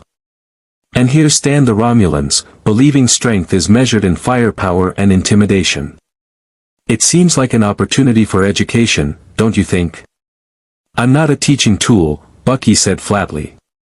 No, you're far more interesting than that. Q snapped his fingers, and suddenly Bucky felt his conditioning surge to the surface, not the trigger words, but the pure combat instinct that had been burned into him over decades. His body moved before his mind could catch up, the rifle coming up, targeting solutions calculating automatically, his stance shifting into perfect firing position. Every Romulan soldier was in his sights. Every colonist had a clear escape route. Every angle had been measured and found optimal. He was the Winter Soldier again, and the world had become a series of targets and acceptable casualties. No. Bucky's own voice ripped from his throat, the man fighting the machine inside him. His metal arm trembled, servos screaming as he forced the rifle back down. I'm not doing this. Q watched with interest. Fascinating. The programming still has hooks in you, but you're resisting. Most impressive. Tell me, soldier, if I forced the choice, who would you save? The colonists, who are innocent. Or the Romulans, who are simply following orders, much as you once did. Q, stop this immediately, Picard commanded. Or what, Captain? You'll shoot me? Please. I'm giving your newest crew member a chance to define himself. Is he Bucky Barnes, hero? Or the Winter Soldier, killer? The galaxy deserves to know. Bucky's breathing had gone ragged, his vision tunneling. But through the haze of combat programming, he heard Counselor Troi's voice in his mind, you have a choice. You always have a choice. Both, Bucky said, forcing the words out. I save both. Because that's what the Enterprise crew would do. That's what Steve would do. And that's what I'm choosing to do. Q's eyebrow rose. Even though the Romulans would kill you without hesitation. Even though your tactical training screams that showing mercy is weakness. Especially then. Bucky lowered his rifle completely, letting it hang from its strap. His metal hand unclenched. I've been a weapon my whole life. Maybe it's time I try being something else. Q studied him for a long, silent moment. Then he smiled, not his usual theatrical grin, but something genuine. How disappointing. I was hoping for violence and moral compromise. Instead, you choose the boring path of nobility. He snapped his fingers, and the combat tension drained from the air. Very well. I suppose I'll have to find entertainment elsewhere. The entity vanished, leaving only the echo of his laughter. Tomalak had used the distraction to regroup his forces, but now he looked at Bucky with something approaching respect. You could have killed us all. That being gave you the power and opportunity. Why didn't you? Because I'm done being what other people made me, Bucky said. I'm trying to be what I choose to be. The Romulan commander considered this, then holstered his disruptor. An interesting philosophy. Perhaps there is more to Federation principles than I believed. He tapped his communicator. Tomalak to fleet. Stand down. Cease bombardment. We will reconsider our territorial claims. As the Romulans withdrew, Riker let out a breath he'd been holding. Mr. Barnes, that was either the bravest or most foolish thing I've ever seen. Maybe both. Bucky looked down at his hands, one flesh, one metal, both steady now. But it felt right. For the first time in a long time, it felt like my choice. Worf approached, his expression solemn. You have honor, James Barnes. True honor. Not the honor of warriors who seek glory in battle, but the honor of those who choose peace when war would be easier. The Klingon placed a hand on Bucky's shoulder. That is the rarest honor of all. Back on the Enterprise, Picard met them in the transporter room. He looked tired but satisfied. Well done, all of you. Mr. Barnes, I heard what happened. With Q, with the Romulans, with your own conditioning. You made the harder choice. That takes real strength. I had help. Bucky gestured to the crew around him. Your people showed me there's another way. I'm still figuring out what that means, but, thank you. That's what we're here for. Picard smiled. Now, I believe Dr. Crusher has a surgery to plan. Shall we make sure you're truly free? Bucky nodded. Yeah. Let's finish this. The surgical bay's lights cast harsh shadows across Beverly's face as she reviewed the procedure parameters for the 7th time. Around her, medical staff moved with quiet efficiency, preparing instruments that would delve into neural tissue with microscopic precision. Data stood at a secondary console, his positronic brain running real-time simulations of the reprogramming sequence. We're as ready as we'll ever be, Beverly said, though uncertainty colored her voice. But I need you to understand, Bucky, once we start this, there's no going back. We'll be rewriting fundamental aspects of your neural architecture. Bucky lay on the surgical bed, his metal arm gleaming under the lights. He'd refused sedation for the initial phase, insisting he needed to remain conscious during the calibration. I've had my brain scrambled by HYDRA more times than I can count. At least this time, I'm choosing it. The difference is significant, Data observed. HYDRA's methods were crude, using electrical shock to induce neural trauma and force compliance. Our approach is surgical. We will identify each implant, map its function, and redirect its control pathways to respond only to your own neural signatures. Making me the only one who can pull my own trigger, Bucky said. Essentially, yes. Beverly activated the neural imaging system, and a three-dimensional representation of Bucky's brain appeared above the bed, rotating slowly. Dozens of microscopic implants glowed like malignant stars scattered through gray matter. These are the control nodes. HYDRA placed them at key junctions, memory centers, motor control, emotional regulation. When the trigger words activate, these nodes fire in sequence, overriding your autonomic functions. Can you show me what happens? Bucky asked. When the words are spoken. Data input a command, and the holographic brain lit up like a Christmas tree, pathways illuminating in rapid succession. This is the cascade effect. Longing activates nodes in the hippocampus and amygdala, preparing your memory centers for override. Rusted engages motor control pathways. Each subsequent word builds on the previous, creating a feedback loop that culminates in complete behavioral suppression. Bucky watched his own mind betray him in real time. And you can reverse that? Not reverse, redirect. We'll reprogram each node to require biometric confirmation from your own prefrontal cortex before activation. In essence, only you will be able to authorize the cascade. External commands will be ignored. What about involuntary activation? If someone finds a way to trick my brain into authorizing the sequence? Beverly shook her head. That's where the second layer comes in. We're installing a failsafe, a subroutine that monitors for coercion markers. Stress hormones, neural patterns associated with fear or external manipulation. If the system detects you're not acting of your own free will, it shuts down automatically. You're building me a conscience, Bucky said, a strange mix of wonder and apprehension in his voice. We're giving you back the one HYDRA stole, Beverly corrected. Ready to begin? Wait. Bucky's human hand clenched the edge of the bed.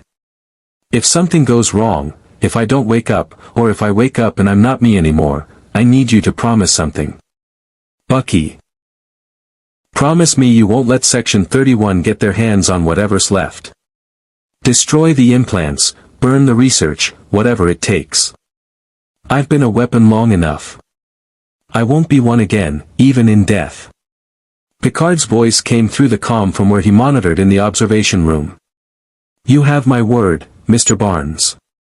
No one will use you against your will. Not while I command this vessel. Bucky nodded, settling back against the bed. Okay then. Let's do this. Beverly initiated the neural interface, and Bucky's world exploded into sensation. It wasn't pain exactly, more like awareness of systems he'd never consciously perceived. He could feel each implant now, foreign objects embedded in the architecture of his mind. They pulsed with malevolent purpose, ancient code written in suffering. First node isolated, data reported. Commencing reprogramming sequence. The sensation was indescribable. Bucky felt pathways in his brain being rewritten. Memories he'd thought lost began bubbling to the surface. Not the sanitized fragments he'd recovered in Wakanda, but raw, unfiltered experiences. Brooklyn in summer. Steve's laugh. The weight of his rifle in his hands before the fall. The exact moment he realized he was going to die. Then the darkness. Russian voices. Pain beyond description. The first time they said the words and watched him become someone else. Neural activity spiking, Beverly said, alarm creeping into her voice. Bucky, stay with me. Don't let the memories pull you under. But he was already drowning in them.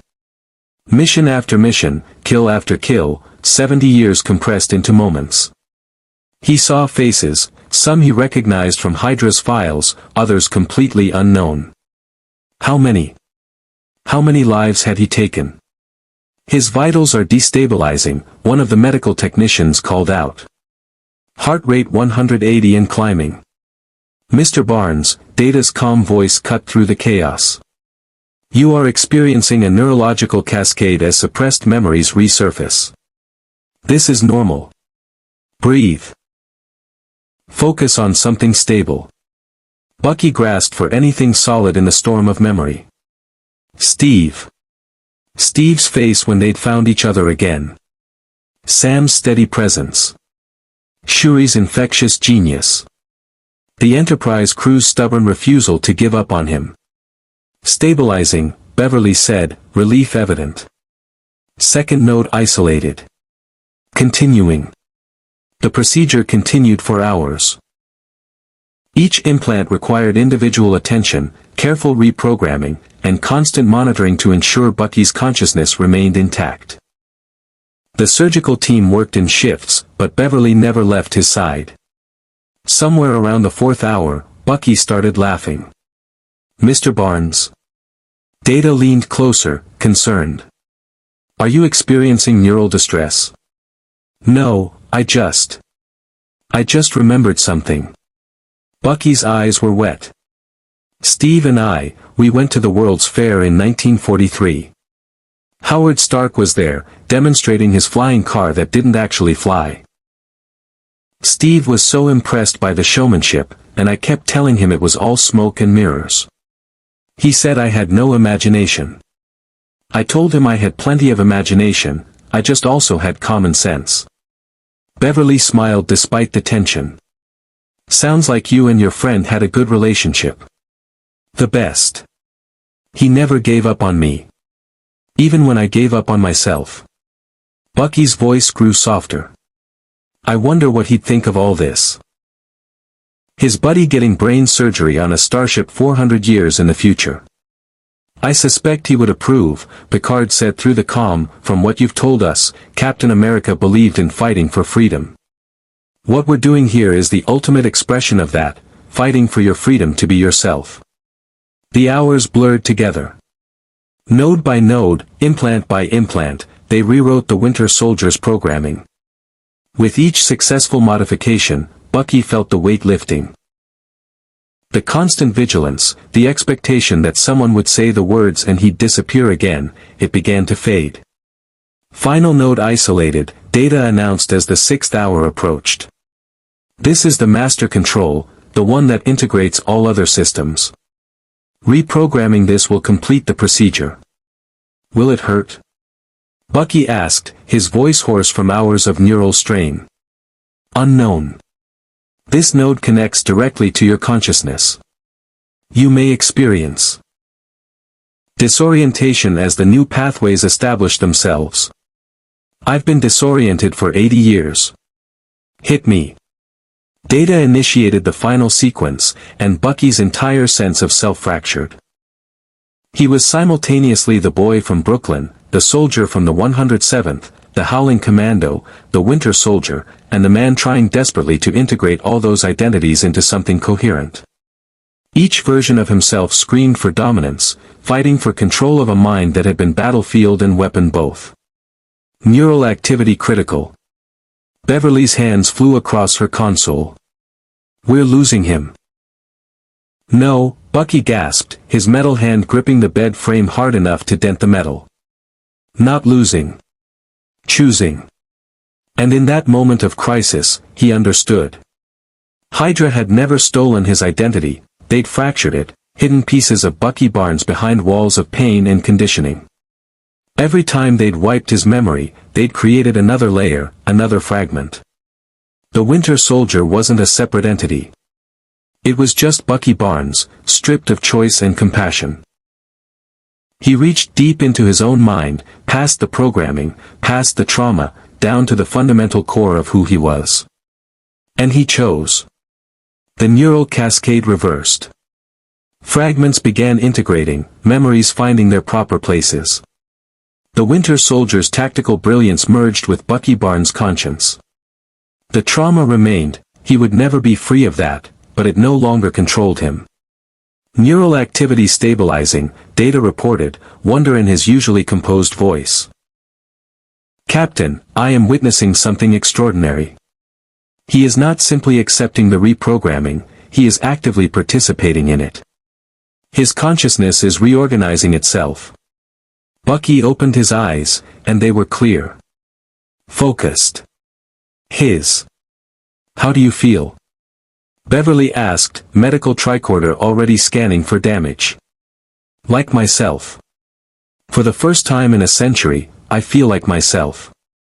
He sat up slowly, testing his body's responses. Everything worked. Everything obeyed him. Did it work? Are the implants reprogrammed? Completely. But there's something else. Data brought up the neural scan. The reprogramming created unexpected synergies. Your enhanced cognitive processing, previously used only for tactical assessment, is now available for general cognition. Your reaction time, your pattern recognition, your strategic thinking, all operating at full capacity, but under your complete control. So I kept the upgrades without the remote control. Precisely. Bucky flexed his metal arm, feeling the connection between mind and machine. It was seamless now, no longer a tool HYDRA had grafted onto him but an extension of himself. We need to test it. The trigger words. Someone needs to say them. Bucky, that's not necessary, Beverly started. Yes, it is. I need to know it worked. I need to know I'm free. He looked up at the observation window where Picard watched. Captain, would you do it? Please. There was a long silence. Then Picard's voice, heavy with the weight of what he was about to do, longing. Rusted. 17. Daybreak. Furnace. 9. Benign. Homecoming. 1. Freight car. The words hung in the air. Everyone in the surgical bay held their breath. Bucky felt them. The old pathways tried to fire, seeking to drag him under, to activate the Winter Soldier protocol. But the new programming caught them, redirected them, required his authorization. And he said no. The cascade died before it began. The Winter Soldier remained dormant. Bucky Barnes remained in control. It worked, he breathed, and then louder, with relief and joy and disbelief all mixed together, it worked. I'm free. Beverly pulled him into an embrace, professional distance forgotten in the face of this miracle. You're free. The surgical bay erupted in applause. The medical staff, Data, even the stoic nurses, everyone celebrating this victory over programming and trauma and decades of suffering. Picard entered the surgical bay, his usually composed expression breaking into a genuine smile. Well done, Mr. Barnes. And well done, Dr. Crusher, Commander Data. What you've accomplished here is remarkable. What now? Bucky asked, suddenly uncertain. I mean, I'm free. The conditioning's gone. Section 31 can't use me. So what's my purpose now? That, Mr. Barnes, is entirely up to you. Picard clasped his hands behind his back in that characteristic pose. You are free, truly free, perhaps for the first time in your adult life. What you choose to do with that freedom is your decision and yours alone. Before Bucky could respond, alarms began blaring throughout the ship. Worf's voice came through the comm, urgent and controlled, red alert. Captain to the bridge immediately. We have a situation. On my way. Report, Mr. Worf. Borg, Captain. A cube just dropped out of transwarp less than 2 light-years away. And according to their transmission, Worf paused, his voice dropping an octave. They're here for the Winter Soldier. The bridge of the Enterprise was chaos contained by Starfleet discipline. Every station flashed warnings, sensor data cascading across screens as the massive Borg cube cut through space like a tumor made manifest. Picard stood at the center, his face pale but composed, the only external sign of the terror that particular enemy inspired. Distance, he asked, his voice steady. 1.7 light-years and closing, data reported from Ops. Estimated time to intercept, 17 minutes at their current velocity. Shields up. Charge all weapons. Yellow alert. Picard turned to Worf. You said they transmitted a message? Yes, Captain. Worf's jaw was tight. It is unusual for the Borg. They typically assimilate without communication. Play it. The view screen shifted from the approaching cube to a view of the collective's interior. Thousands of drones moving in perfect synchronization, their mechanical components glinting in the green-tinged light. Then the perspective focused on a single drone, and every person on the bridge felt their blood run cold.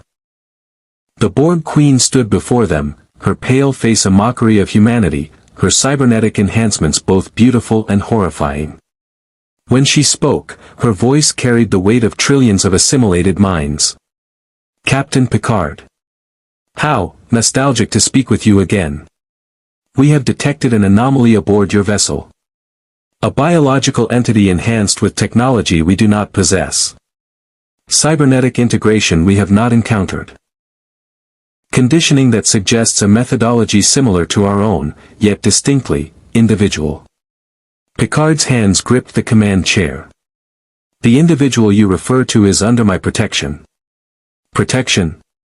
The Queen's laugh was like breaking glass. You misunderstand. We do not seek to destroy him. We seek to perfect him. The Winter Soldier represents a fascinating hybrid, organic resilience combined with mechanical precision, all controlled through neural integration. He is the bridge between what we are and what we might become. I am not a bridge. Bucky's voice came through the comm. He'd reached the bridge, still wearing the medical gown from surgery, his metal arm exposed. And I'm definitely not joining your zombie collective. The Queen's eyes found him on the screen, and her expression shifted to something almost resembling desire. James Buchanan Barnes. 107 years old. Enhanced through primitive serum technology. Cybernetically augmented with an alloy our databases cannot identify. Conditioned through systematic neural modification over 70 years. You are unique. You are perfect. I'm really not, Bucky said, moving to stand beside Picard. Trust me, I'm a mess. You don't want me in your hive mind. I'd probably give all your drones PTSD. Psychological trauma is irrelevant. We would retain your tactical excellence, your enhanced physiology, your cybernetic integration, and discard the emotional damage that makes you weak. The Queen leaned closer to her view screen. You have been alone for so long. Fighting. Suffering. Remembering atrocities you committed without choice. We offer peace. Unity. Purpose. Join us, and you will never be alone again. Bucky felt the words hit harder than they should. The Queen was manipulating him, he knew that intellectually. But after a century of isolation, of being feared and used and broken, the promise of belonging, even to something as monstrous as the Borg, carried a terrible appeal. He will not be joining you, Picard said firmly. Mr. Barnes has just reclaimed his autonomy. He will not surrender it to the collective. Lakatos speaks of autonomy. How ironic. The Queen's smile was predatory. You remember, don't you, Jean-Luc? How it felt to be one with us. The clarity, the purpose, the absence of doubt. For a brief time, you were perfect. And when your crew severed that connection, did you not feel loss?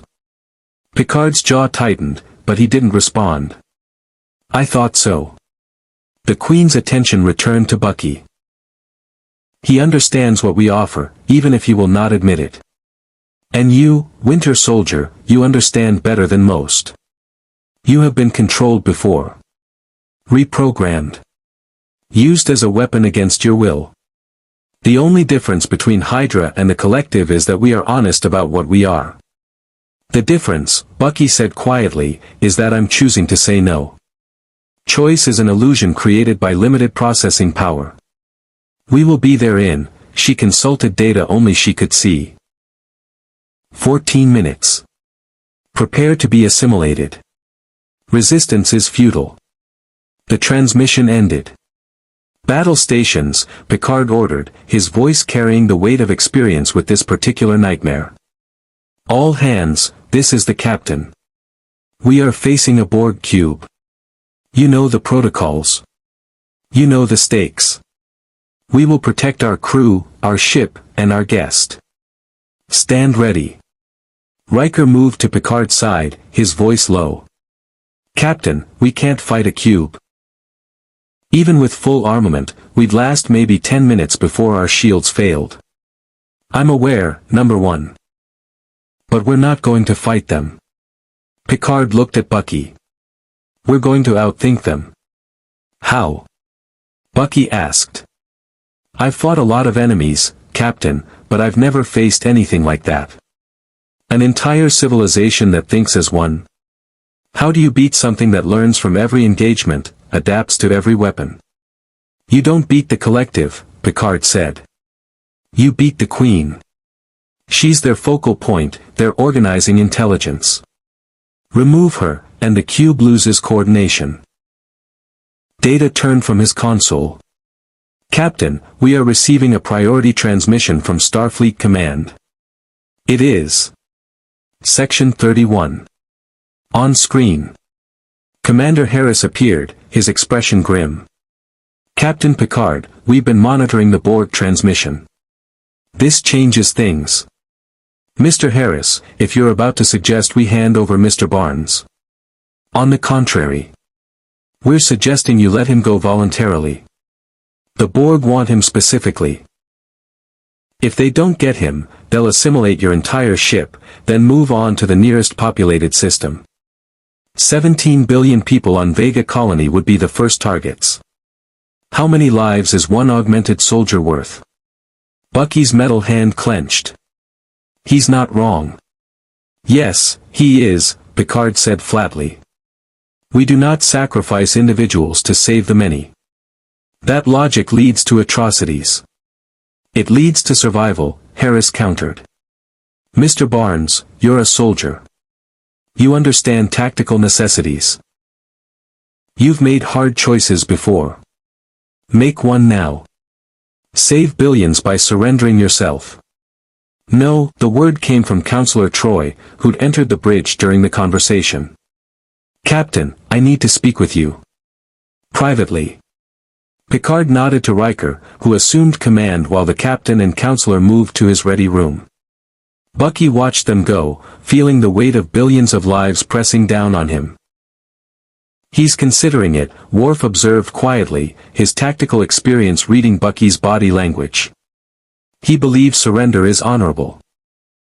It's not honor, Riker said. It's guilt. He spent a century being responsible for deaths.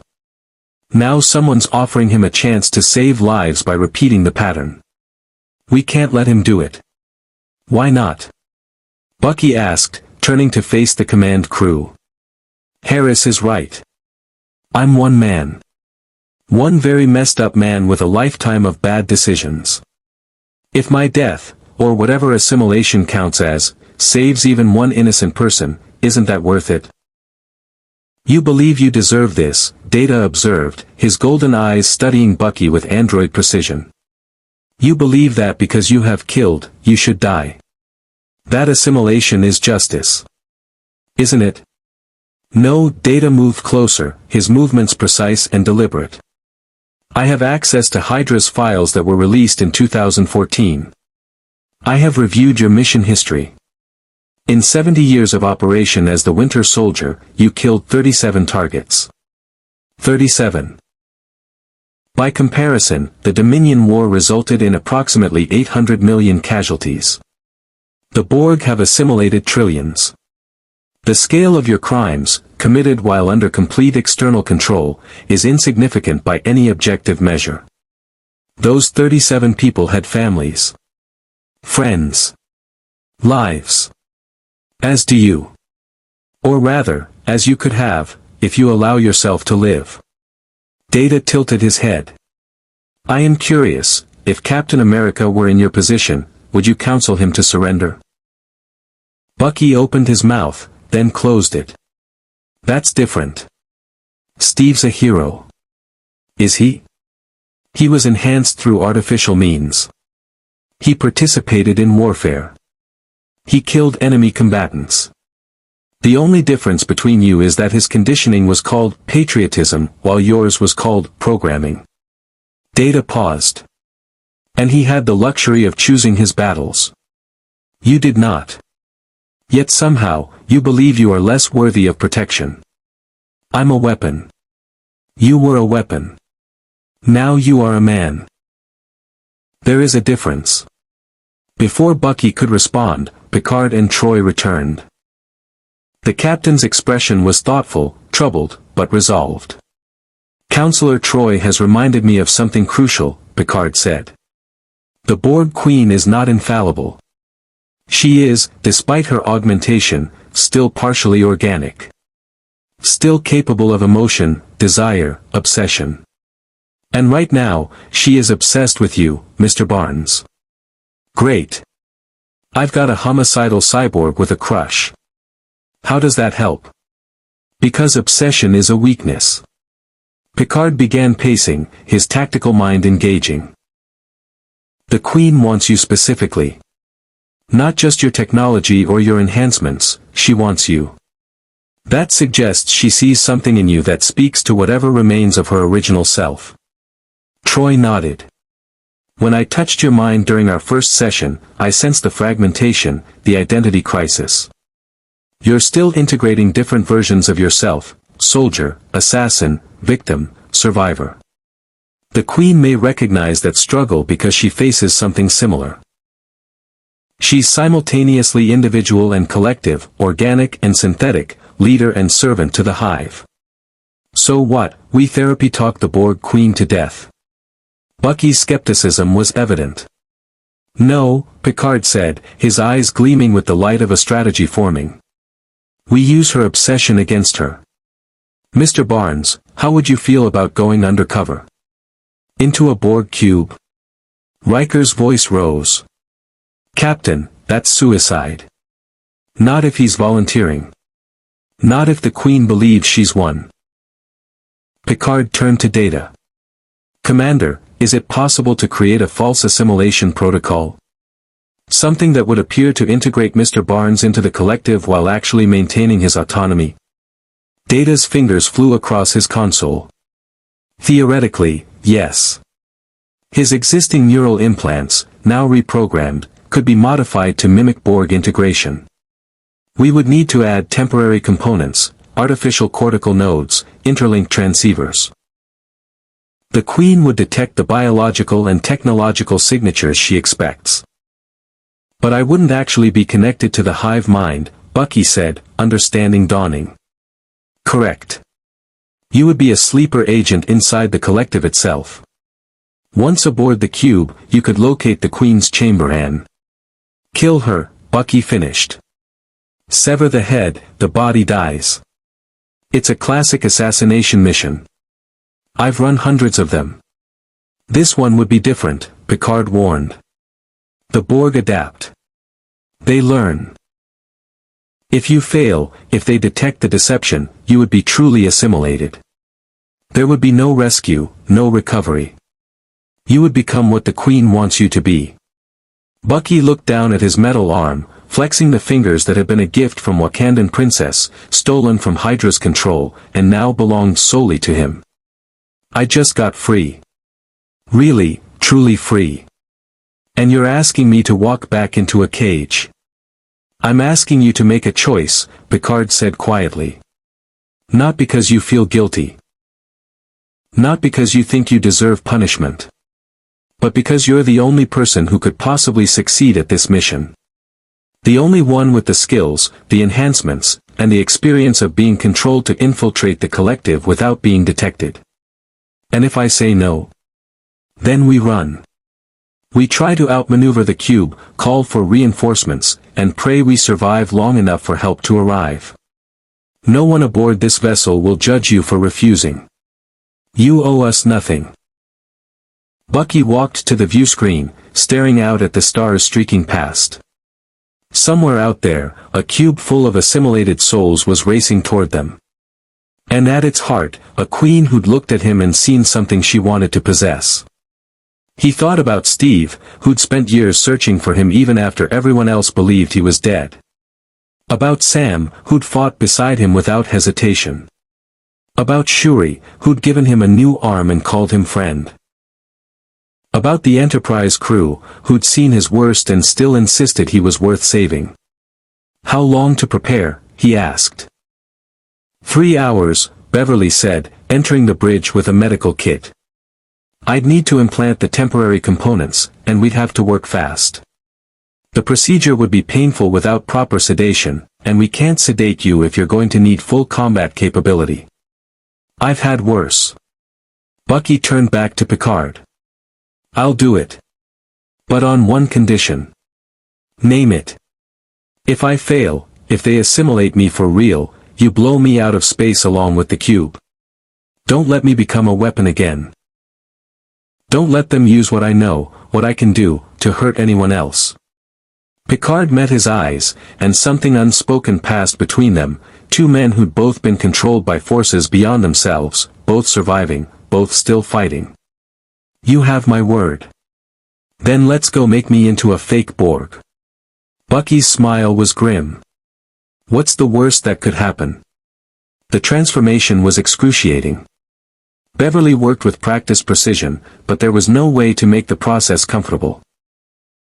Temporary cortical nodes had to be surgically attached to Bucky's skull, interlinked transceivers threaded through his existing neural implants, and biosynthetic components grafted onto his skin to mimic Borg assimilation scarring. The nodes are interfacing with your reprogrammed implants, Data explained as he monitored the readings. To the Borg sensors, you will appear as a drone in early-stage assimilation. Your enhanced physiology will register as partial nanoprobe integration. The Queen will believe she is completing a process already begun. Bucky gritted his teeth as another node locked into place. How long will this hold up? Unknown. The deception should survive initial scans, but if the Queen attempts deep neural analysis, she will detect the anomalies. Data paused. You will need to maintain proximity to her consciousness for the infiltration to succeed. She must believe you are embracing assimilation willingly. Great. So I need to convince a psychic cyborg queen that I want to join her hive mind. No pressure. Beverly stepped back, examining her work. The cortical nodes gleamed against Bucky's temples like grotesque jewelry. Assimilation tubules, non-functional replicas, protruded from his neck and shoulders. His left eye had been fitted with a temporary optical implant that glowed with Borg green light. He looked like a drone in mid-conversion, caught between humanity and the collective. You're terrifying, Geordi said from where he'd been helping with the technological integration. I mean that as a compliment. If I didn't know this was fake, I'd be calling security. Mirror, Bucky requested. Beverly hesitated, then brought one over. Bucky stared at his reflection, at the technological horror he'd become. The Winter Soldier had been hidden behind a blank face and cold eyes. This was different. This was violation made visible, humanity being consumed by machinery. I look like them, he whispered. Like the people I killed. The ones who didn't see it coming until it was too late.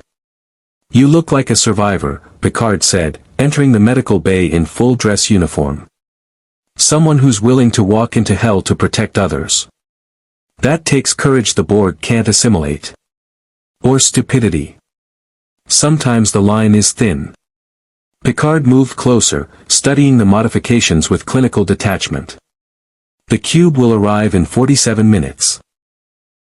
You'll be transported directly to their vessel. Once aboard, you'll need to navigate to the Queen's chamber. Data has uploaded schematics to your neural interface. I can see them. Bucky blinked, and holographic pathways appeared in his vision, mapping routes through the cube's maze-like interior. That's going to take some getting used to. The interface is bidirectional, Data added. We will be able to monitor your location and vital signs. However, once you reach the Queen's chamber, Borg shielding will block our sensors. You will be alone. Story of my life. Bucky stood, testing his balance with the additional cybernetic weight. Everything functioned, but the nodes created phantom sensations, whispers of the collective consciousness that weren't really there. What's my extraction plan? There isn't one, Riker said bluntly. Once the Queen is neutralized, the cube will lose cohesion. Drones will become disorganized. You'll have approximately 90 seconds to reach a transporter vulnerable area before the ship begins tearing itself apart. And if I don't make it? Then we honor your sacrifice and make sure it wasn't in vain.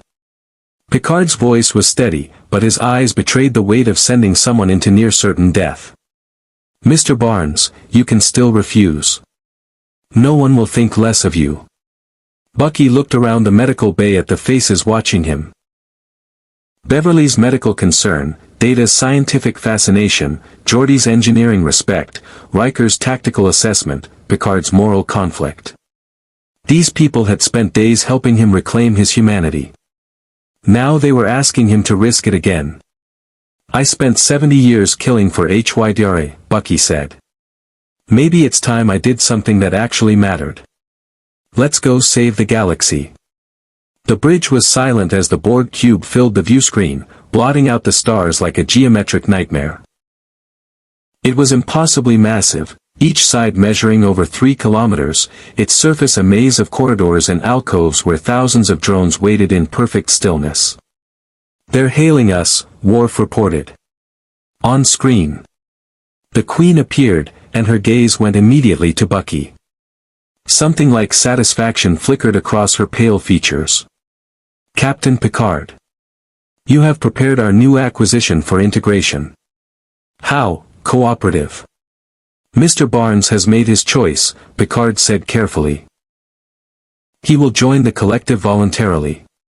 In exchange, you will leave this vessel and all Federation space." "Agreed." "Though I wonder," the Queen's eyes narrowed, "why would the Winter Soldier choose assimilation? Unless he seeks to escape his guilt. Or perhaps he hopes to destroy us from within." She smiled. "We will know his true intentions soon enough. Send him over." Bucky stepped forward. "One question before I go. Why me? You've assimilated millions. What makes me special?" "Because you are already broken," the Queen said softly. "Already accustomed to having your will subsumed by greater purpose. Already familiar with the peace that comes from surrendering choice. You will adapt to the collective more easily than most because you have been collective before. And because," her voice dropped to something almost intimate, "you remind me of what I was, before I became what I am." "What were you?" "Alone. Desperate. Willing to pay any price for belonging." The Queen's expression hardened. "Now come. Let us make you perfect." The transporter beam caught Bucky, and reality dissolved. When it reformed, he stood in the heart of the cube, a vast chamber where thousands of drones moved with synchronized precision. The air hummed with electricity and purpose. Green light pulsed from walls that seemed alive with circuitry. A drone approached, a Vulcan female, her logical features now twisted by cybernetic modification. "You will be processed," she intoned, reaching for him with assimilation tubules extended. Bucky's combat instincts screamed to fight, but he forced himself still. The tubules pierced his skin, or appeared to, actually penetrating the biosynthetic false flesh Beverly had grafted on. The drone's eyes flickered, processing, then moved away, apparently satisfied. Integration proceeding normally, the collective voice echoed through his mind, except it didn't actually echo. The voices were simulation, generated by his own implants to fool any monitoring drones. He began moving through the cube, following Data's schematics. The interior was a labyrinth of catwalks and corridors, each one identical to the last. Drones worked at consoles, making repairs, standing in alcoves regenerating. They ignored him completely, he was simply another unit now, another component in the vast machine. The path to the Queen's chamber took him deep into the cube's core. The temperature dropped. The green light intensified. And with each step, Bucky felt the weight of what he was attempting. One mistake. One scan that penetrated too deep. One drone that noticed something wrong. And he'd be gone, truly assimilated, lost forever in the collective consciousness.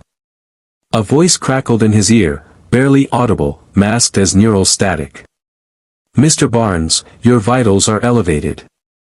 Remain calm. You're doing well." Beverly. They were still tracking him, still trying to help. But soon, he'd pass beyond their reach. The Queen's chamber was unlike the rest of the cube. Where the outer sections were industrial and cold, this space was almost organic. Biomechanical walls pulsed like living tissue. The air was warm, humid. And at the center, suspended in a web of cables and conduits, the Queen waited. "Welcome," she said, and her voice no longer came from speakers but directly into his mind.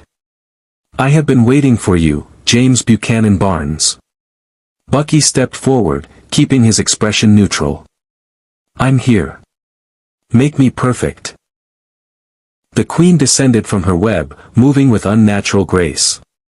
She circled him, examining the fake assimilation components with interest. Her fingers traced the cortical nodes, the interlinked transceivers. "Fascinating.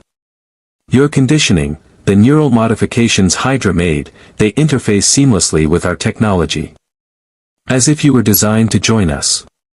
"Maybe I was." Bucky met her eyes. "You said I remind you of who you were." "Who was that?" A designation no longer relevant. "I was a scientist once, on a world the collective assimilated centuries ago. I believed I could resist, could maintain my individuality even within the hive mind. I was wrong." The Queen's hand moved to Bucky's face, her touch surprisingly gentle. "But in my wrongness, I became something new. Neither fully individual nor fully collective. The voice of many, but still, singular." "Alone," Bucky said softly. "You're still alone, even with trillions of voices in your head." The Queen's eyes widened fractionally, shock, recognition. "Yes. How did you know?" "Because I've been there. HYDRA tried to make me part of their machine, but I was always separate. Always aware, somewhere deep down, that I was still me. Just, buried under all their programming." Bucky took a careful step closer. "You think assimilating me will fix that? Think having someone who understands will make the loneliness bearable? You perceive clearly." The Queen's hand dropped. "When the collective encountered your neural signature, I felt resonance. Another mind conditioned for service, augmented for purpose, denied autonomy. I thought," she paused, something almost vulnerable crossing her features, "I thought perhaps you would understand." "I do understand." Bucky's metal hand moved slowly, carefully, toward the DK Tog blade concealed beneath his jacket. "I understand that you're in pain. That the collective promised unity but delivered isolation. That every voice you hear is just another echo of your own loneliness." "Yes." The word came out as a whisper. "Yes, exactly that." "Then I'm sorry." Bucky's hand found the blade. "Because I can't help you. And I can't let you keep doing this to others." He moved with Winter Soldier speed, the blade flashing toward the Queen's thoracic assembly where Data's schematics had indicated her primary cortical hub. But the Queen was faster. She caught his wrist with superhuman strength, her fingers denting the vibranium. "Deception," she hissed. "The assimilation was false. You came here to destroy me." "I came here to stop you," Bucky corrected, his other hand coming up with the phaser Geordi had modified to look like Borg technology. He fired point-blank into her chest. The Queen staggered but didn't fall. Around them, alarms began shrieking. Drones poured into the chamber, their collective attention suddenly focused on the threat. "You cannot win," the Queen said, advancing despite the smoking crater in her torso. "I am the collective. Kill this body, and I will simply transfer to another." "You have failed." "Maybe." Bucky fired again, then dropped the phaser and drew the DK Tog. "But I'm going to make you work for it." The drones rushed him. Bucky moved like water, the tactical brilliance of the Winter Soldier combined with the moral clarity of Bucky Barnes. He dodged assimilation tubules, severed cortical connections, used his vibranium arm to shatter drone after drone. But there were too many. For every one he disabled, 3 more took its place. The Queen watched with something like sadness. "You fight well. HYDRA taught you that. But fighting is pointless. You are already infected. The moment you stepped aboard this cube, nanoprobes began infiltrating your system. In minutes, you will be ours, regardless of your resistance. Bucky felt it then, a crawling sensation under his skin, foreign organisms attempting to rewrite his biology. The enhanced metabolism from the super soldier serum was fighting them, but it wasn't enough. He was being assimilated for real. Computer, he gasped, tapping the hidden comm badge Beverly had embedded in his chest, authorization Barnes Omega-7. Initiate Protocol Valkyrie. The Queen's eyes widened. What have you? The answer came from Bucky's reprogrammed neural implants. Every node, every transceiver, every component they'd modified to fool the Borg suddenly activated with maximum output. But instead of mimicking Borg signals, they broadcast something else entirely: chaos. Random data. Corrupted code. Feedback loops designed by data to exploit vulnerabilities in Borg collective consciousness. It poured into the cube's network like a virus, overwhelming the local drone's processing capability. The Queen screamed, a sound of pure digital agony as her connection to the cube's drone shattered. What have you done? Given you what you wanted, Bucky said, advancing despite the nanoprobes eating away at his system. Individuality. Every drone in this cube, disconnected from the collective. Alone, like you. Like me. He raised the DK tog. Now we can be alone together. He drove the blade into her primary cortical hub, and the Queen's scream reached a pitch that shattered equipment. Around them, drones began collapsing, their connection to the hive mind severed. The cube itself began failing, systems shutting down as the organizing intelligence died. Mr. Barnes. Beverly's voice crackled through his comm badge. The cube's shields are down. Get to an open area. We can beam you out. Bucky ran, his body fighting the nanoprobes with everything the super soldier serum could muster. Behind him, the Queen's chamber exploded. Ahead, structural supports began collapsing. He had seconds, maybe less. He burst into an open corridor, drones stumbling around him in confusion. Now, he shouted. Beam me out now. The transporter caught him just as the ceiling caved in. He materialized on the Enterprise's transporter pad, collapsing immediately. Beverly was on him with a hypospray before he hit the deck, injecting him with something that burned through his veins. Nanoprobes neutralized, she said, scanning frantically. You're going to be okay. You're going to, she looked up at the ceiling. Bridge, what's the cube's status? Breaking apart, Worf reported, satisfaction in his voice. The Queen is dead. The drones are scattered. The threat is neutralized. On the view screen, visible from the transporter room's monitor, the massive cube shattered like glass, its components scattering into the void. Thousands of drones, briefly freed from the collective, drifted in the wreckage, individual for the first time in years, decades, centuries. Most wouldn't survive, but some might. Some might remember what it meant to be themselves. Bucky watched the destruction, his breathing ragged. Did we do the right thing? He asked. Those drones. We freed them, but we also killed them. You gave them a choice they didn't have before, Picard said, entering the transporter room. Even if that choice was brief. That's more than the Borg ever offered. Doesn't feel like victory. The best victories rarely do. Picard helped Beverly lift Bucky to his feet. But you saved billions of lives today, Mr. Barnes. And you proved something important. What's that? That being controlled doesn't define you. That you can walk back into the darkness and still find your way to the light. Picard smiled. Welcome back, soldier. Now let's get those implants removed and get you properly cleaned up. You have a choice to make about your future, and I'd rather you made it without looking like a Borg drone. Bucky laughed despite himself, despite the exhaustion and pain and lingering horror of his brush with true assimilation. Yeah. Let's do that. 3 days after the Borg cube's destruction, Bucky stood in 10 forward, staring out the massive windows at the stars. The temporary Borg modifications had been removed, leaving only faint scars that Beverly promised would fade. His metal arm gleamed in the ambient light, the vibranium no longer a symbol of what had been done to him but a reminder of what he'd chosen to become. Behind him, the lounge buzzed with off-duty crew members sharing drinks and conversation. Several had approached to thank him, to shake his hand, to express gratitude he didn't feel he deserved.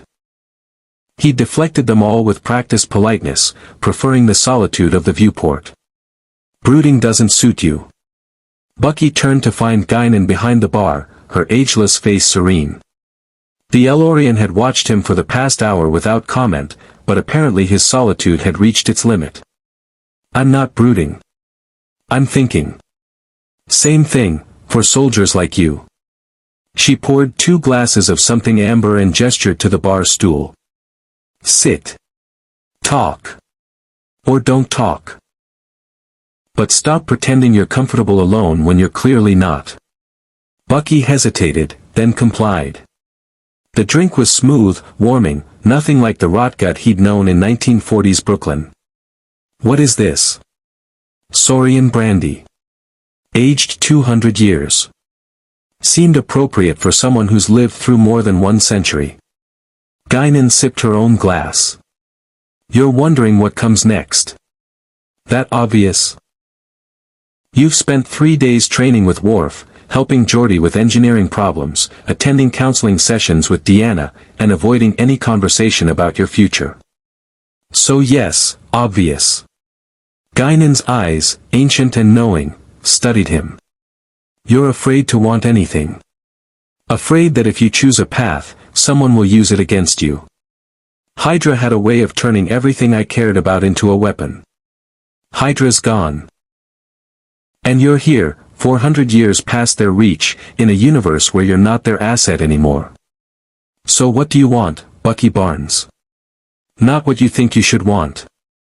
Not what others expect. What do you want? The question hung in the air. Bucky stared into his drink, watching amber liquid catch the starlight. I want to matter. Not as a weapon, not as a cautionary tale.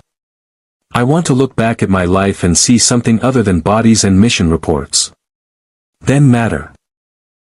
Guinan made it sound simple. This ship is full of people doing exactly that. Exploring. Learning. Building bridges between cultures. You could do the same. I'm not exactly Starfleet material. Neither am I, and I've been serving drinks on this ship for years. Starfleet isn't about the uniform, it's about the choice to be better than you were yesterday. She refilled his glass. Captain Picard is offering you a position, you know. Tactical consultant, officially. Unofficially, he wants someone who understands what it means to have your autonomy stolen and still choose to fight for others. He told you that? He didn't have to. I've known Jean-Luc for a long time. He sees himself in you, someone who was controlled by the Borg, who broke free, who has to live with memories of actions taken without consent. Guinan's voice softened. He wants to help you find what he found, purpose beyond trauma. Before Bucky could respond, alarms blared throughout 10 forward. Worf's voice came through the ship-wide comm, all senior staff to the bridge. We have multiple unauthorized transporter signatures. Bucky was moving before conscious thought, his combat instincts engaging. He reached the bridge in under 2 minutes, arriving just as shimmering figures materialized, not through the Enterprise's transporters, but through some other technology entirely. 6 figures. 5 wore Starfleet uniforms with Section 31 insignia. The 6th wore Klingon battle armor, his face scarred and his expression murderous. Captain Picard, Commander Harris said, as if materializing uninvited on a starship's bridge was perfectly normal.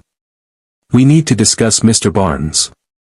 You need to leave my bridge, Picard said coldly. Immediately. We're not here to arrest him. We're here to recruit him. Harris gestured to the Klingon warrior. This is General Martok of the Klingon Defense Force. He's heard about Mr. Barnes' actions against the Borg and wishes to make an offer. Martok stepped forward, his one good eye fixed on Bucky with predatory intensity. You killed a Borg Queen with a blade and cunning. You infiltrated their cube alone and destroyed it from within. These are the actions of a true warrior. The Klingon's voice filled the bridge. I offer you a place in the Empire. Join the Defense Force. Fight with honor instead of in shadows. Die gloriously in battle instead of wasting away in this ship of explorers. General Martok, Picard began, but the Klingon cut him off. I speak to the warrior, not the diplomat. Martok moved closer to Bucky, studying him with the intensity of a hunter evaluating prey. I have read your history. HYDRA made you a weapon. The Federation wishes to make you a pet. But the Empire would make you a warrior. We respect strength. We honor those who fight. You would have a place among us. He already has a place, Worf said, stepping between them. You overstep, General. Do I? Or am I offering him what no one else will, acceptance without judgment, purpose without guilt? Martok's gaze never left Bucky. You have Klingon steel in your soul, Barnes. Stop trying to be something soft. Before anyone could respond, the air shimmered again, and Q appeared, this time dressed as a Starfleet admiral, complete with ostentatious medals. Oh, how delightful. A recruitment drive. Don't worry, I'm not here to offer him a position in the continuum, though that would be amusing. Q snapped his fingers, and suddenly 3 more figures appeared on the bridge. Captain James T. Kirk. Commander Spock.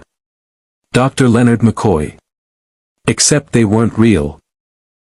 They were historical recreations, pulled from some Federation database and given temporary life by Q's powers.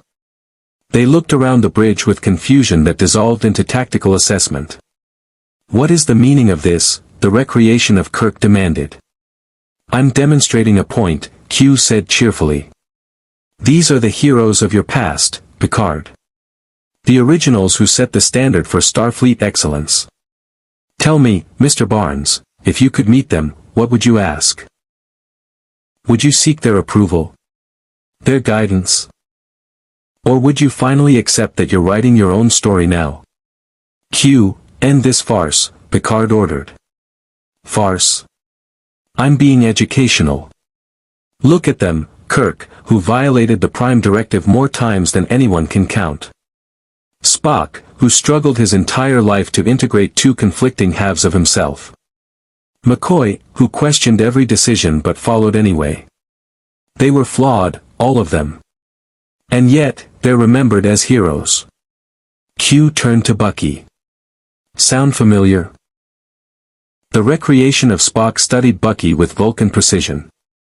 You are experiencing an identity crisis. Logical. Your neural pathways have been artificially modified, your memories suppressed and restored multiple times. The question is not who you were, but who you choose to become. Don't listen to pointy ears here, the McCoy recreation drawled. You're a man, not a science project. Stop analyzing and start living. Gentlemen, Kirk's recreation said, his command presence filling the bridge, the question isn't what others think he should do. It's what he wants. That's what command means, making choices when there's no perfect answer. Q applauded. Oh, well said. Even my historical puppets are wiser than you give them credit for. He snapped his fingers again, and the recreations vanished. But they're right. This isn't about Section 31's recruitment, or the Klingon Empire's honor, or Starfleet's principles. It's about what you choose, soldier boy. The bridge had descended into chaos. Harris was arguing with Picard about Federation security. Martok was declaring challenges to anyone who questioned his offer. Worf was threatening to throw everyone into the brig. And through it all, Bucky stood silent, feeling the weight of every expectation. Enough. His voice cut through the noise like a blade. Everyone stopped, turning to face him. I appreciate the offers. All of them. But I'm done being recruited. I'm done having my life planned by people who think they know what's best for me. Then what will you do? Harris asked. I don't know yet. Bucky looked around the bridge, at Picard's measured concern, at Worf's fierce loyalty, at Data's curious attention, at the chaos Q had created just to make a point. But I know I'll figure it out on my own terms. No handlers. No missions I didn't choose. No programming except what I write myself. Martok laughed, a booming sound of genuine respect. Spoken like a true warrior. You refuse the easy path. Good. When you tire of peace, the Empire will welcome you. He tapped a communicator, and his transport caught him. Harris was less gracious. You're making a mistake. The threats facing this galaxy are real. We need operatives like you. Then find someone who wants the job, Bucky said flatly. I'm done being an operative. Harris stared at him for a long moment, then nodded curtly. Your choice. But when you change your mind, and you will, we'll be waiting. He and his team transported out. Q remained, his expression unreadable. Well, well. The weapon chooses to be a man. How terribly boring and predictable. His smile returned. I'll be watching your progress, James Barnes. You're far more interesting than most humans I encounter. Don't disappoint me. He vanished in a flash of light, leaving the bridge in relative silence. Picard cleared his throat. Well. That was eventful. Mr. Barnes, I believe you mentioned wanting to make your own choices.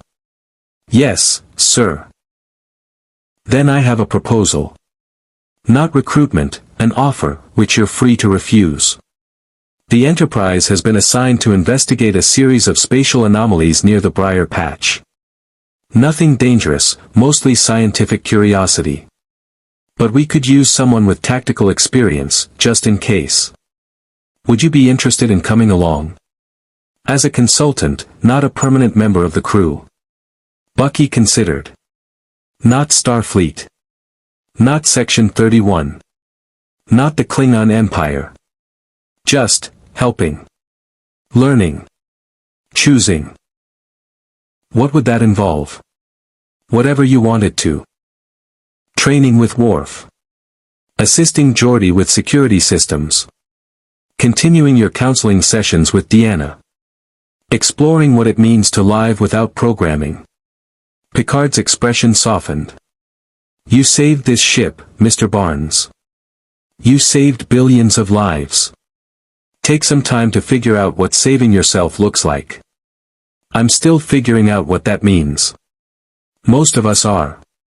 The difference is you're asking the question. Picard extended his hand. What do you say? Will you stay aboard for a while? Bucky looked at the offered hand, a choice, freely given, without coercion or manipulation. A chance to figure out who Bucky Barnes could be in a universe 400 years past everything he'd known. He shook it. I'll stay. For now. That's all any of us can promise. Picard smiled. Welcome to the Enterprise, Mr. Barnes. I think you'll find we have a gift for helping people discover themselves. Later that evening, Bucky found himself back in 10 Forward, this time not alone. Worf had insisted on buying him Klingon blood wine, to celebrate surviving combat with the Borg. Data joined them, curious about Bucky's experiences in multiple time periods. Geordi arrived with technical questions about vibranium alloy composition. Troi appeared with insights about post-traumatic growth. The conversation flowed, touching on everything and nothing. War stories and scientific theories.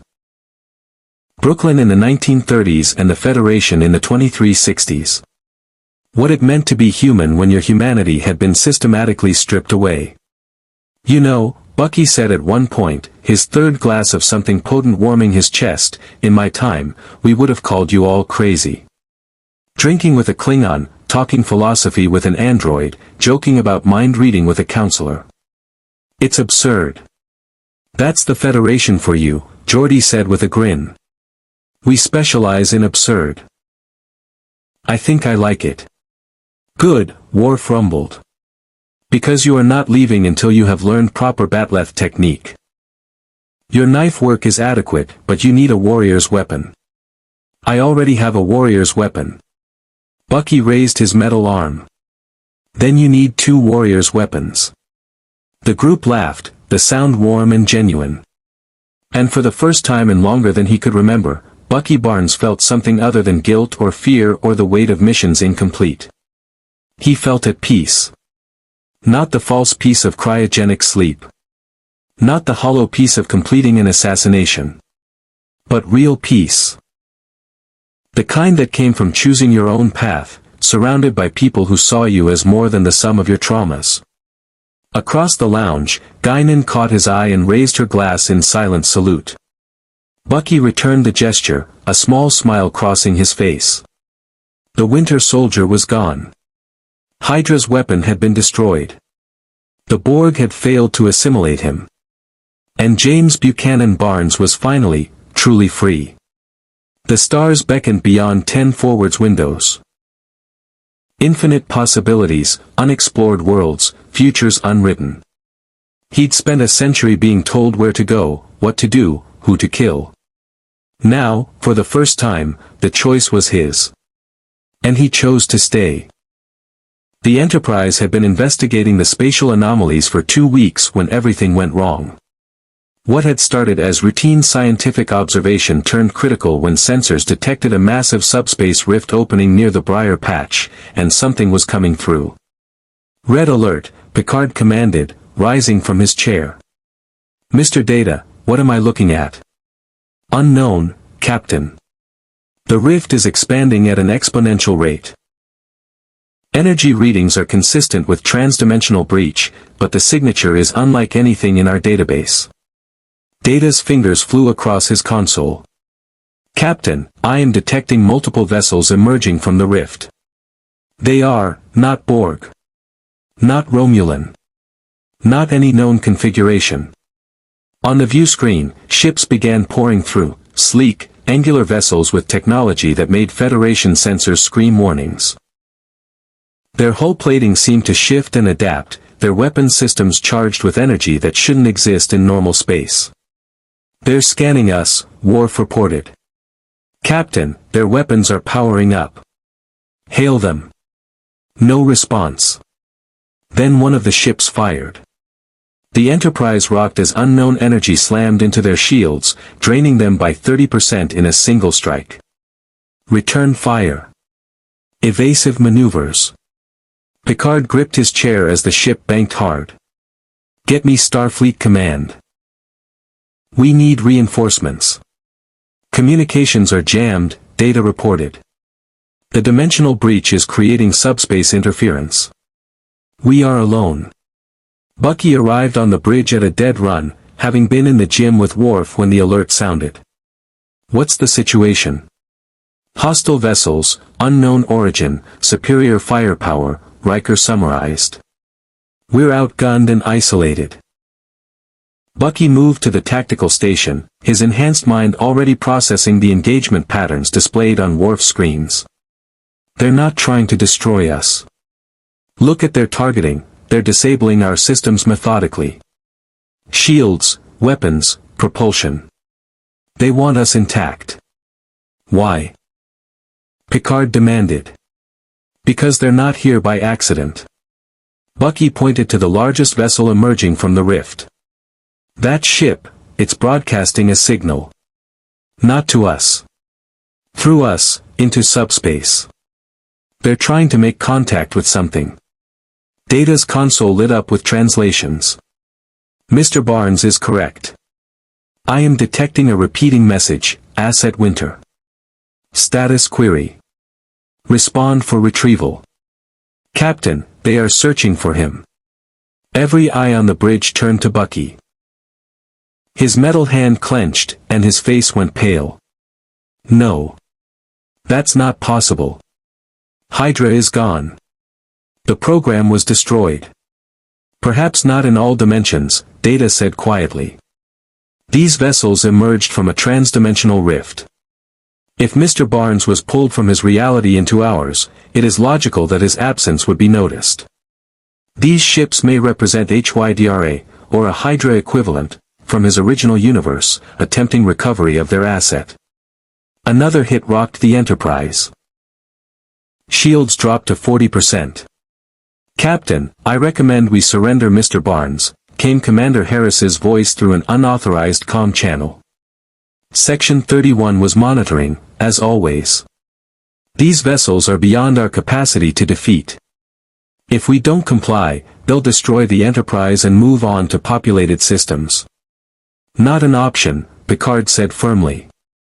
Then you're condemning your crew to death. Bucky felt the familiar weight settling on his shoulders. The weight of being the weapon, the liability, the reason good people died. Captain, maybe Harris is right. If they're here for me.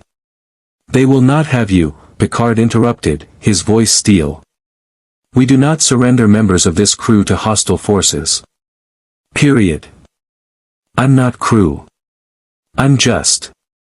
You are under my protection. That makes you crew. Picard turned to Data. Options? Limited. Their weapons adapt to our phaser frequencies within seconds. Photon torpedoes are minimally effective. We cannot outrun them at our current propulsion capability. Data paused. However, there is one possibility. The dimensional rift they created is unstable. If we could generate a feedback pulse at the correct frequency, we might be able to collapse it, sealing them on this side and cutting them off from reinforcements. Can we do that? In theory. But we would need to channel massive amounts of energy through the main deflector, leaving us completely vulnerable during the process. We would require approximately 90 seconds without taking fire. 90 seconds we don't have, Riker said as another barrage hammered their shields. We're down to 20%. Worf slammed his fist on the console. Then we create a distraction. Draw their fire while the deflector charges. With what? Geordi's voice came through from engineering. We don't have anything that could hold their attention for 90 seconds. Bucky's mind was already calculating, running tactical scenarios with Winter Soldier precision. Yes, we do. We give them what they want. Absolutely not, Picard said. Not the real me. A decoy. Bucky pointed to the largest hostile vessel. That ship is coordinating the others. Take out its command structure, and the rest will falter. I know this playbook, Captain. It's exactly how HYDRA operates, centralized control with decentralized units. If I can get aboard that ship, cause enough chaos, they'll focus on me instead of you. You're suggesting we beam you onto a hostile vessel traveling through a dimensional rift? Beverly's voice carried both medical concern and tactical assessment. That's suicide. It's tactical necessity. Bucky met Picard's eyes. You said it yourself, we don't abandon crew. Well, the Enterprise is my crew now. And I'll be damned if I let this ship go down because HYDRA wants their toy back. Data was already running calculations. It would be extraordinarily dangerous. Their shields are adaptive, but there is a 0.7-second window during their weapon discharge when the shields cycle. If we time the transport perfectly. Do it, Bucky said. Mr. Barnes. Captain, with respect, we don't have time to debate. Every second we wait, more of your crew gets hurt. Let me do this. Let me choose to protect people instead of being forced to harm them. Picard looked at him for a long moment, this soldier from another time, another universe, who'd been given every reason to hate, to run, to let the universe burn. And chose instead to fight for strangers.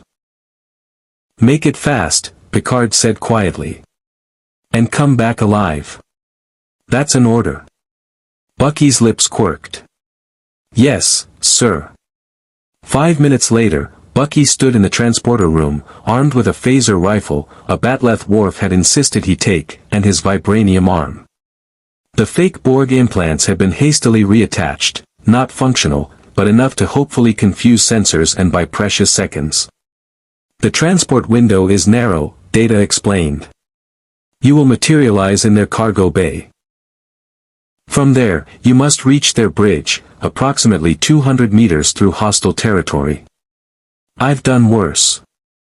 Bucky stepped onto the pad. Geordi, how long do you need? 90 seconds from the moment we drop shields to channel power to the deflector. Then I'll give you 90 seconds. Bucky looked around the transporter room, at Beverly's worried face, at Data's calculating concern, at Worf's fierce pride, at Chief O'Brien's steady hands on the controls. If I don't make it back. You'll make it back, Worf said. You are a warrior. Warriors do not die easily. Thanks for the pep talk. Energize, Picard commanded from the bridge. Reality dissolved. When it reformed, Bucky was aboard the enemy vessel, and every instinct screamed danger. The interior was wrong, familiar enough to be HYDRA, alien enough to be terrifying. The walls were covered in technology that seemed organic, pulsing with malevolent life. And everywhere, soldiers in armor that looked like Winter Soldier gear merged with Borg components. They saw him immediately. Weapons came up. Bucky moved. The Winter Soldier's combat protocols activated, but now they were his to control. He flowed through the soldiers like death itself, the bat'leth singing through the air, his phaser firing with impossible precision. His metal arm caught weapons, crushed armor, broke bodies with efficiency that should have horrified him. But there was no time for horror. Only the mission. He fought his way through corridors that twisted and changed, as if the ship itself was alive and trying to trap him. Soldiers poured from side passages. Automated defenses activated. Energy weapons scorched the air around him. And through it all, a voice, amplified, mechanical, horribly familiar, spoke through the ship's systems, Asset Winter. Compliance is mandatory. Return to storage. This is your final warning. I'm nobody's asset. Bucky roared, smashing through another defensive line. I'm not your weapon anymore. The bridge was ahead, he could see it through blast doors that were slowly closing. 20 meters. 15. 10. Soldiers blocked his path, a wall of armor and weapons. No time for finesse. Bucky charged, his metal arm leading, the vibranium smashing through their formation like a battering ram. He felt impacts, energy weapons, projectiles, fists, but the super soldier serum kept him moving, kept him fighting. He hit the bridge as the blast doors sealed behind him. A dozen command staff turned, reaching for weapons. At the center, in a chair that looked disturbingly like HYDRA's mind-wipe apparatus, sat someone Bucky recognized.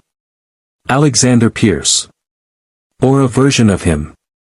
The HYDRA leader who'd controlled the Winter Soldier program, who'd signed off on every memory wipe, every mission, every atrocity. Except this Pierce was different, his body augmented with technology, his eyes glowing with artificial intelligence, his form more machine than man.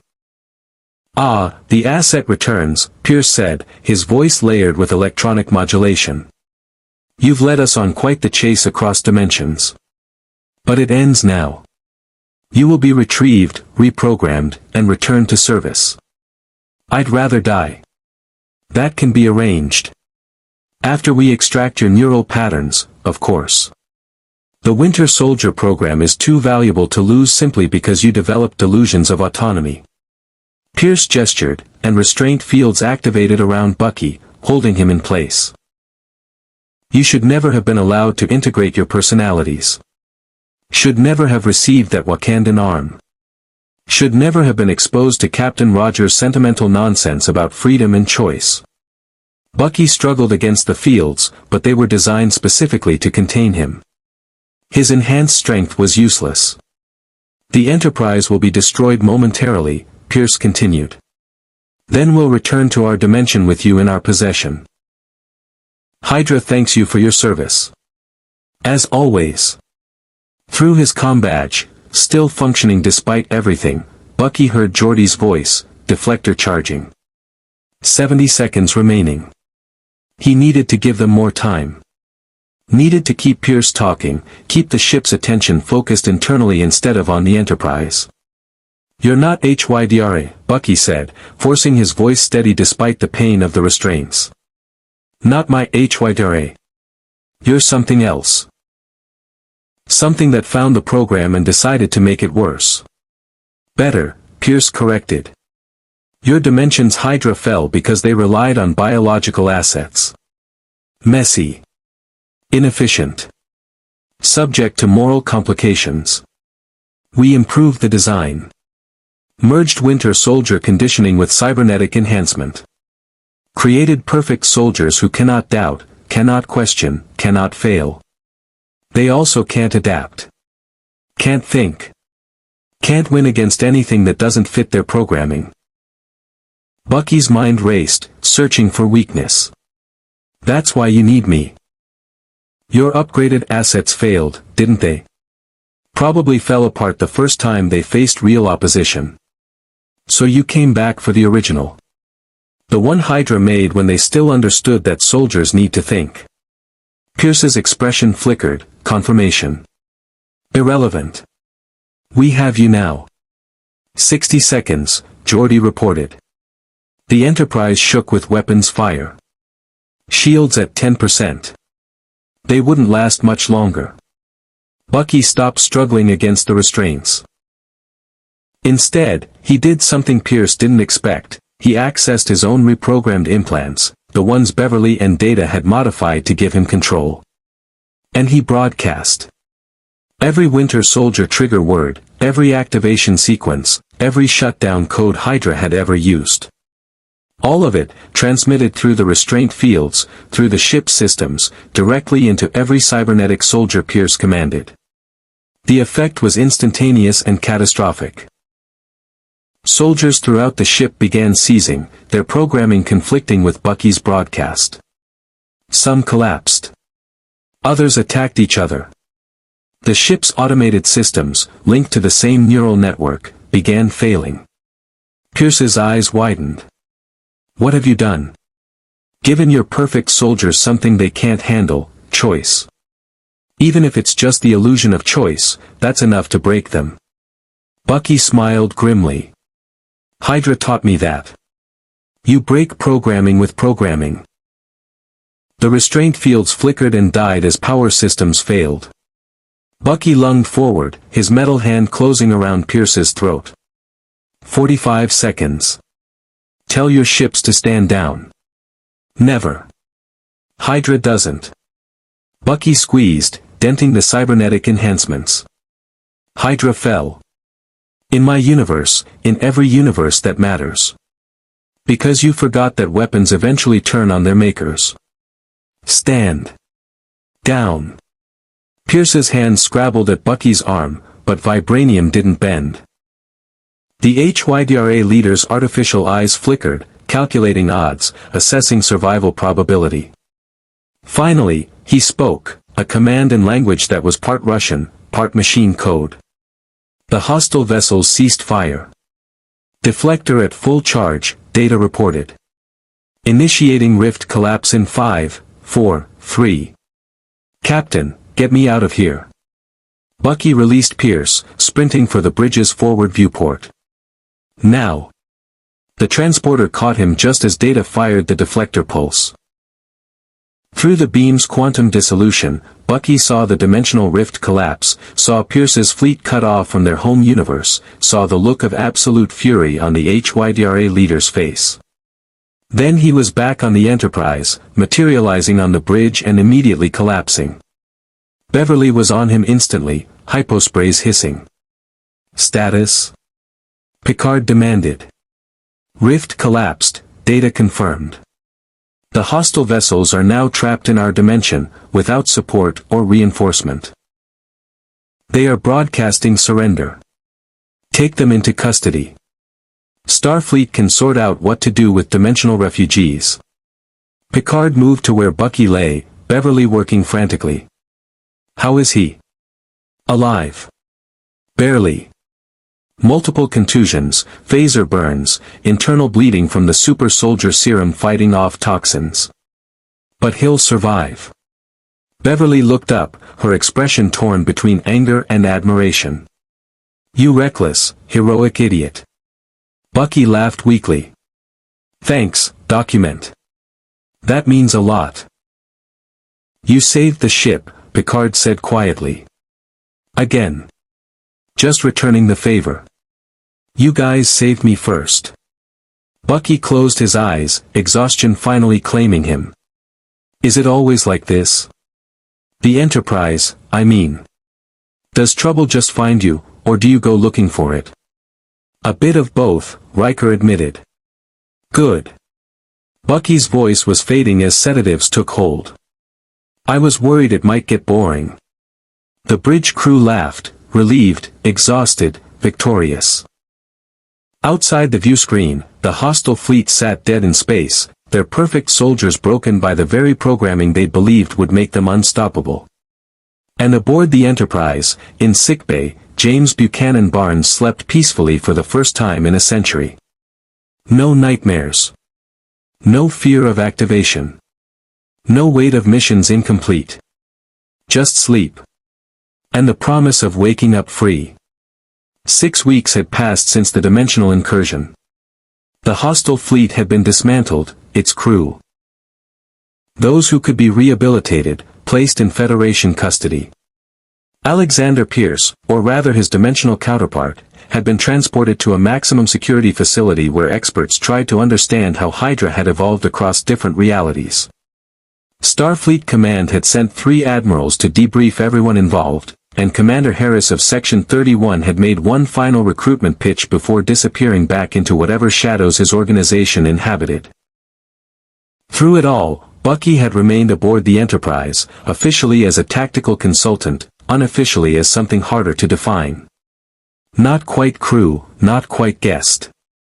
Something in between, a man learning to exist without the weight of 70 years of programming dictating his every move.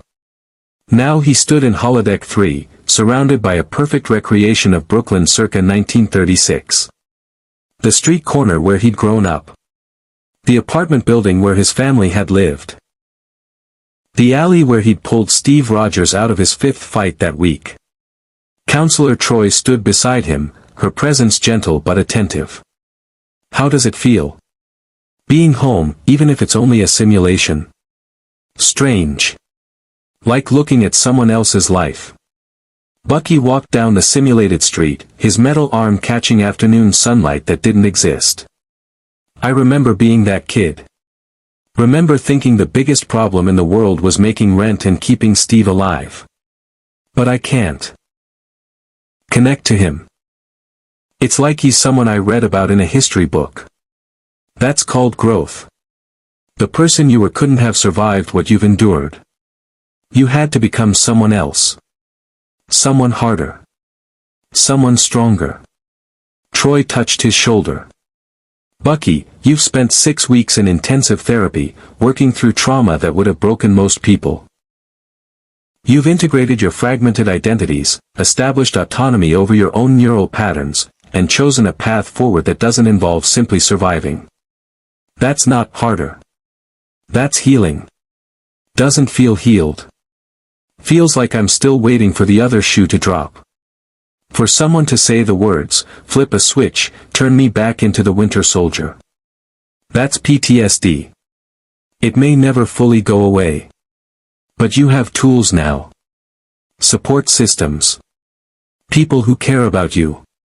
Troi smiled. Including a very insistent Klingon who wants to teach you advanced Batleth techniques. Despite himself, Bucky laughed. Worf takes combat training very seriously. He takes you seriously. As do we all. Troi gestured to the holographic Brooklyn around them.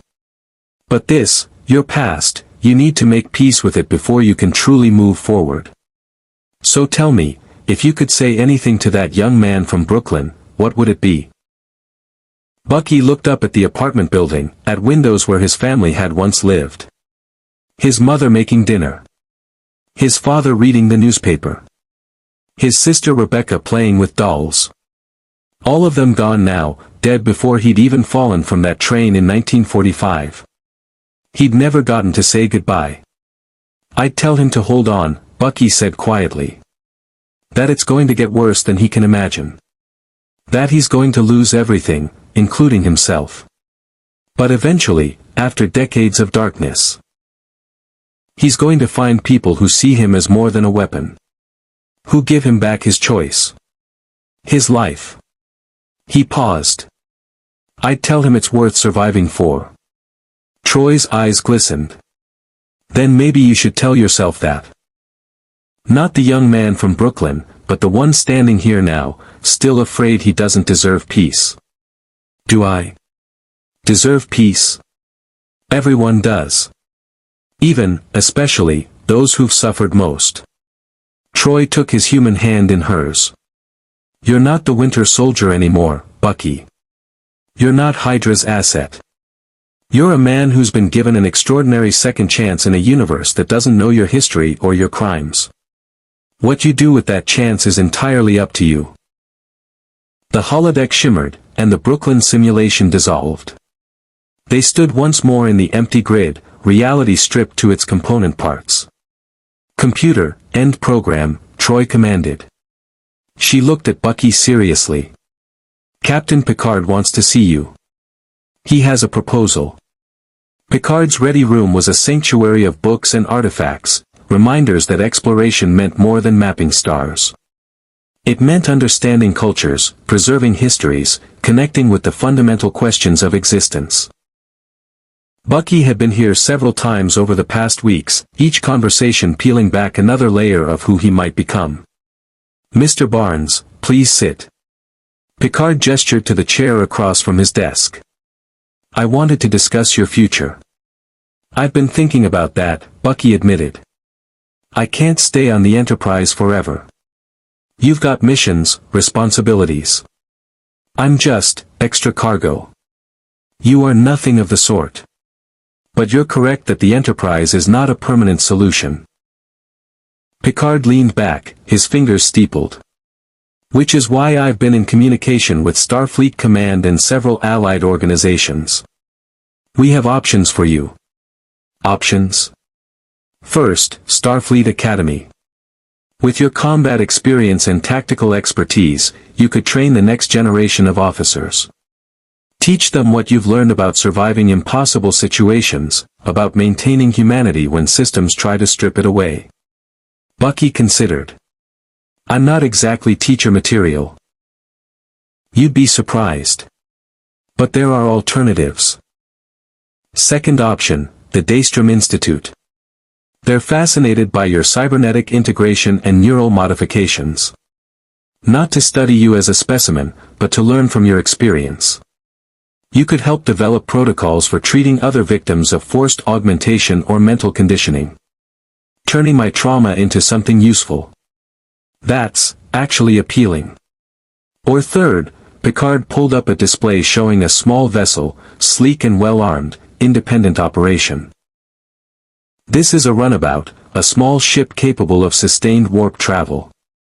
With proper modifications, it could serve as a home base for someone who wants to explore the galaxy on their own terms. No orders, no programming. Just freedom to go where you choose. Bucky stared at the ship. Complete autonomy.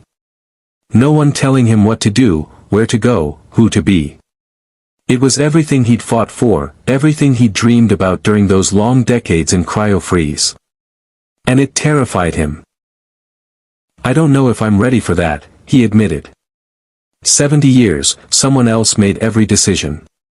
6 weeks doesn't erase the conditioning. What if I make the wrong choices? Then you make them, learn from them, and choose better next time. That's called living, Mr. Barnes. It's messy and uncertain and frequently uncomfortable. But it's yours. Picard's expression softened. However, there is a fourth option. One I hesitate to offer because it may seem like I'm trying to influence your decision. What is it? Stay. Not as a consultant or temporary crew member. Join Starfleet properly. Undergo the abbreviated training protocol we've developed for experienced officers from allied species. Earn a commission. Become part of this crew officially. Picard met his eyes directly. You've proven yourself multiple times over. You have skills we need, perspective we value, and, if I'm being honest, you've become someone this crew cares about. Worf considers you a brother. Data views you as a fascinating study in human resilience. Dr. Crusher sees you as her most rewarding patient. And he paused, I see someone who understands what it means to have autonomy stolen and still choose to fight for others. That's exactly the kind of officer Starfleet needs. Bucky felt emotion rising in his throat. You want me? Knowing what I am, what I've done. I want you because of what you are, a survivor who chose to become a protector. The past doesn't define you, Mr. Barnes. Your choices do. A chime at the door interrupted them. Come, Picard called. The senior staff filed in, Riker, Data, Worf, Beverly, Geordi, Troi. They arranged themselves around the ready room, all eyes on Bucky. We may have eavesdropped on the comm, Riker admitted with a slight smile. We wanted to make sure you knew, whatever you choose, you have our support. If you wish to teach, I will provide recommendations, Data offered. Your tactical acumen is extraordinary. If you wish to research, I'll collaborate with you, Beverly added. Your unique physiology and recovery could help thousands. If you wish to fight, I will fight beside you, Worf declared. You have earned that honor. If you wish to explore alone, we'll help you prepare, Geordi said. Make sure your ship has the best tech available. And if you wish to stay, Troi's smile was warm, we'll welcome you home. Bucky looked around the room at these people who'd taken a broken assassin from another universe and treated him like he mattered. Who'd risked their lives to protect him from Section 31, from the Borg, from HYDRA's dimensional counterparts. Who'd given him back something he'd thought lost forever, choice. I spent a century being told what to do, he said slowly. Being activated, given missions, put back on ice. I was a weapon stored in an armory, taken out when needed, discarded when inconvenient. For 70 years, I dreamed about freedom. About waking up and making my own choices about something as simple as what to eat for breakfast. He stood, his metal arm gleaming in the ready room's light. Then I woke up here.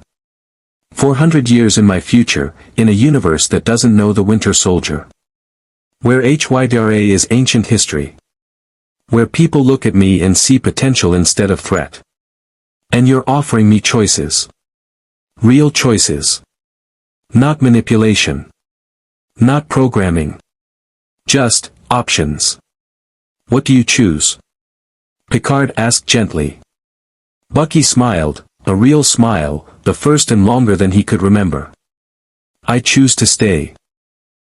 To earn that commission. To become part of this crew officially.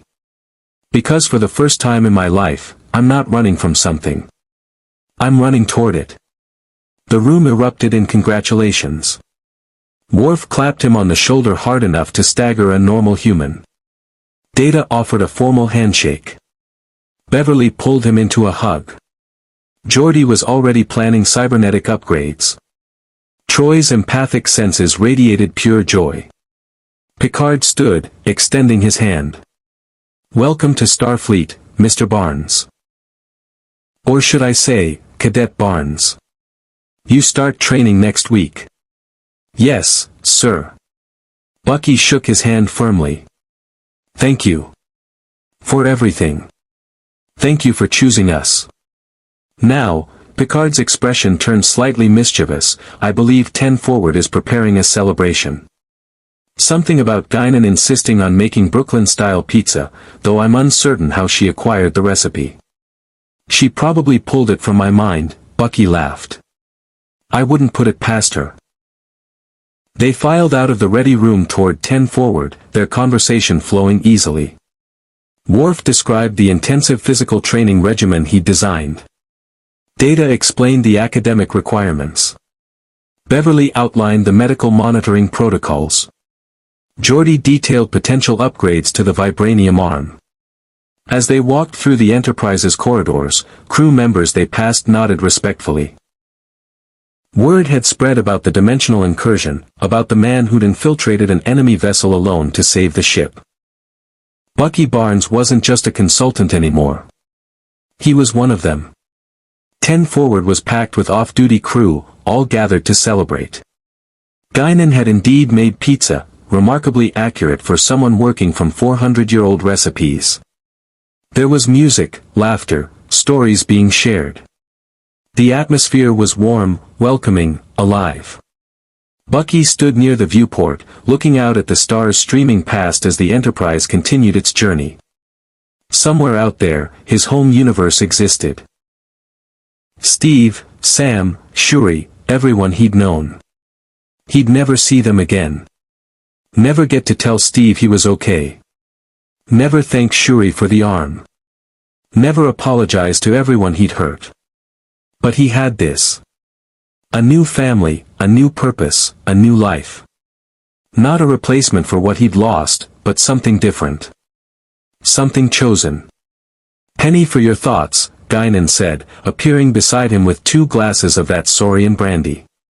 Just thinking about how strange life is. 6 weeks ago, I was a weapon being stored between missions. Now I'm this. Whatever this is. This is a man who found his way home, even though home turned out to be somewhere completely unexpected. Guinan clinked her glass against his. To new beginnings. To choices, Bucky corrected. Same thing.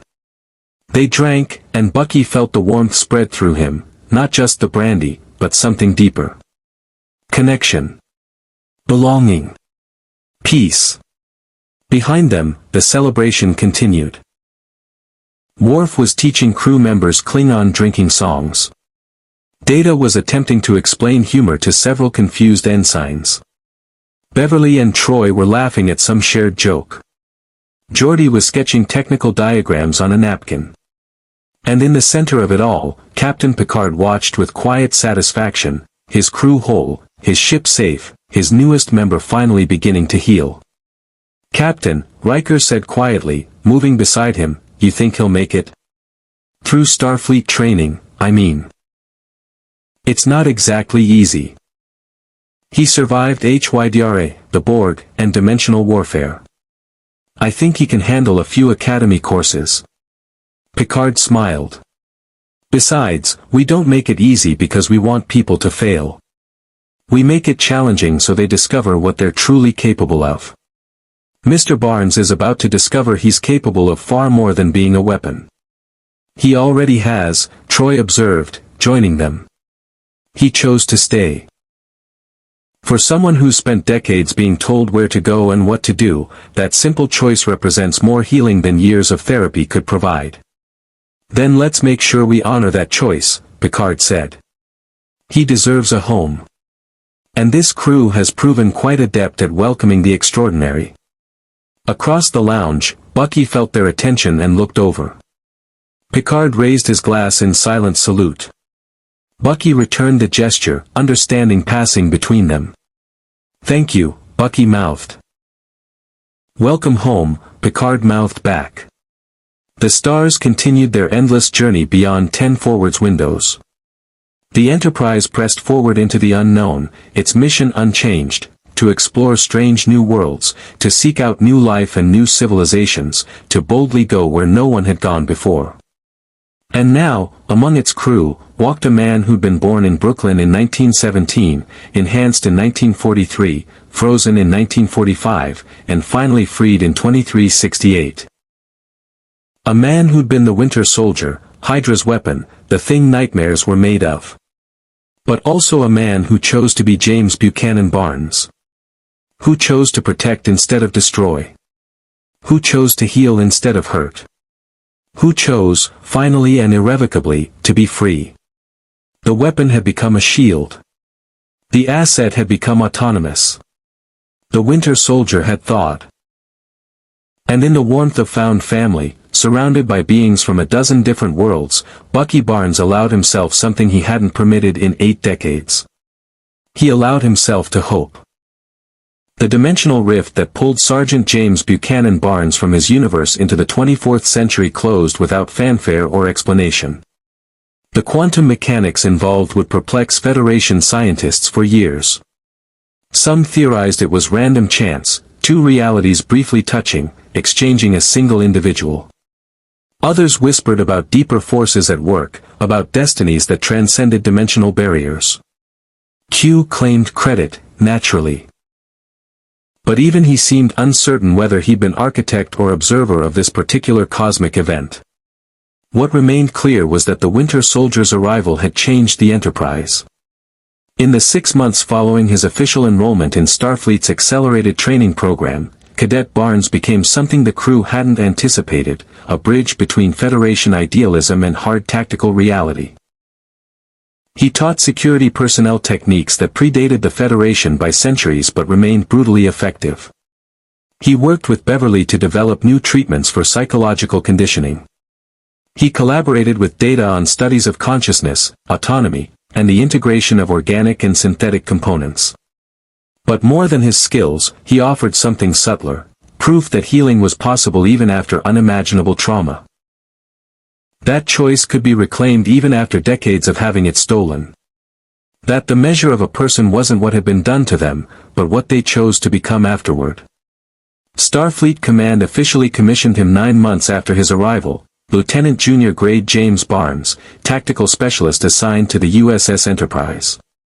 His record made no mention of HYDRA, the Winter Soldier program, or his extradimensional origin. Instead, it read simply, demonstrated exceptional valor in defense of Federation vessels and personnel. Recommended for command track. On the day of his commission, Worf presented him with a bat'leth forged in the traditional Klingon manner, a warrior's weapon for a warrior who'd earned the right to carry it. Data gave him a complete library of Earth's history from 1945 onward, carefully annotated with the android's characteristic thoroughness. Beverly, Geordi, and Troi collaborated on modifications to his quarters, ensuring they felt like home rather than quarters. And Picard gave him something simpler. A copy of the complete works of Shakespeare, with a single line underlined on the first page, "What's past is prologue." The Winter Soldier had been prologue. The story of James Buchanan Barnes was still being written. In the decades that followed, though those stories remained beyond this telling, Lieutenant Barnes would serve with distinction. He'd face the Dominion War with the same courage that had carried him through World War II. He'd stand against Species 8472 when they invaded Federation space. He'd even, in one notable incident, teach a young ensign Kim from Voyager advanced infiltration techniques that would save his ship. But all that was future.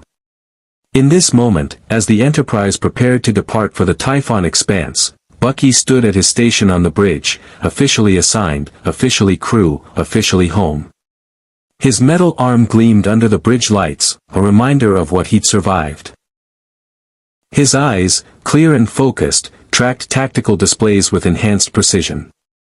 "Helm, set course," Picard commanded. "Warp 6. Engage." The stars stretched into lines of light as the Enterprise leaped forward. Toward the unknown. Toward adventure. Toward whatever challenges the universe held next. And on the bridge, surrounded by the family he'd chosen and who'd chosen him, James Buchanan Barnes smiled. Not the grim smile of a soldier facing impossible odds. Not the hollow smile of someone pretending everything was fine. But the genuine smile of a man who'd found his place in a universe 400 years beyond everything he'd known. Who'd discovered that freedom wasn't the absence of struggle, but the presence of choice. Who'd learned that the past didn't have to define the future. The Winter Soldier was gone. In his place stood something the weapon had never been allowed to be, a man. Flawed, healing, imperfect, but free. And in the vastness of space, as the Enterprise carried him toward undiscovered countries, Bucky Barnes found peace in the one truth HYDRA had never been able to erase. He was finally, truly, home.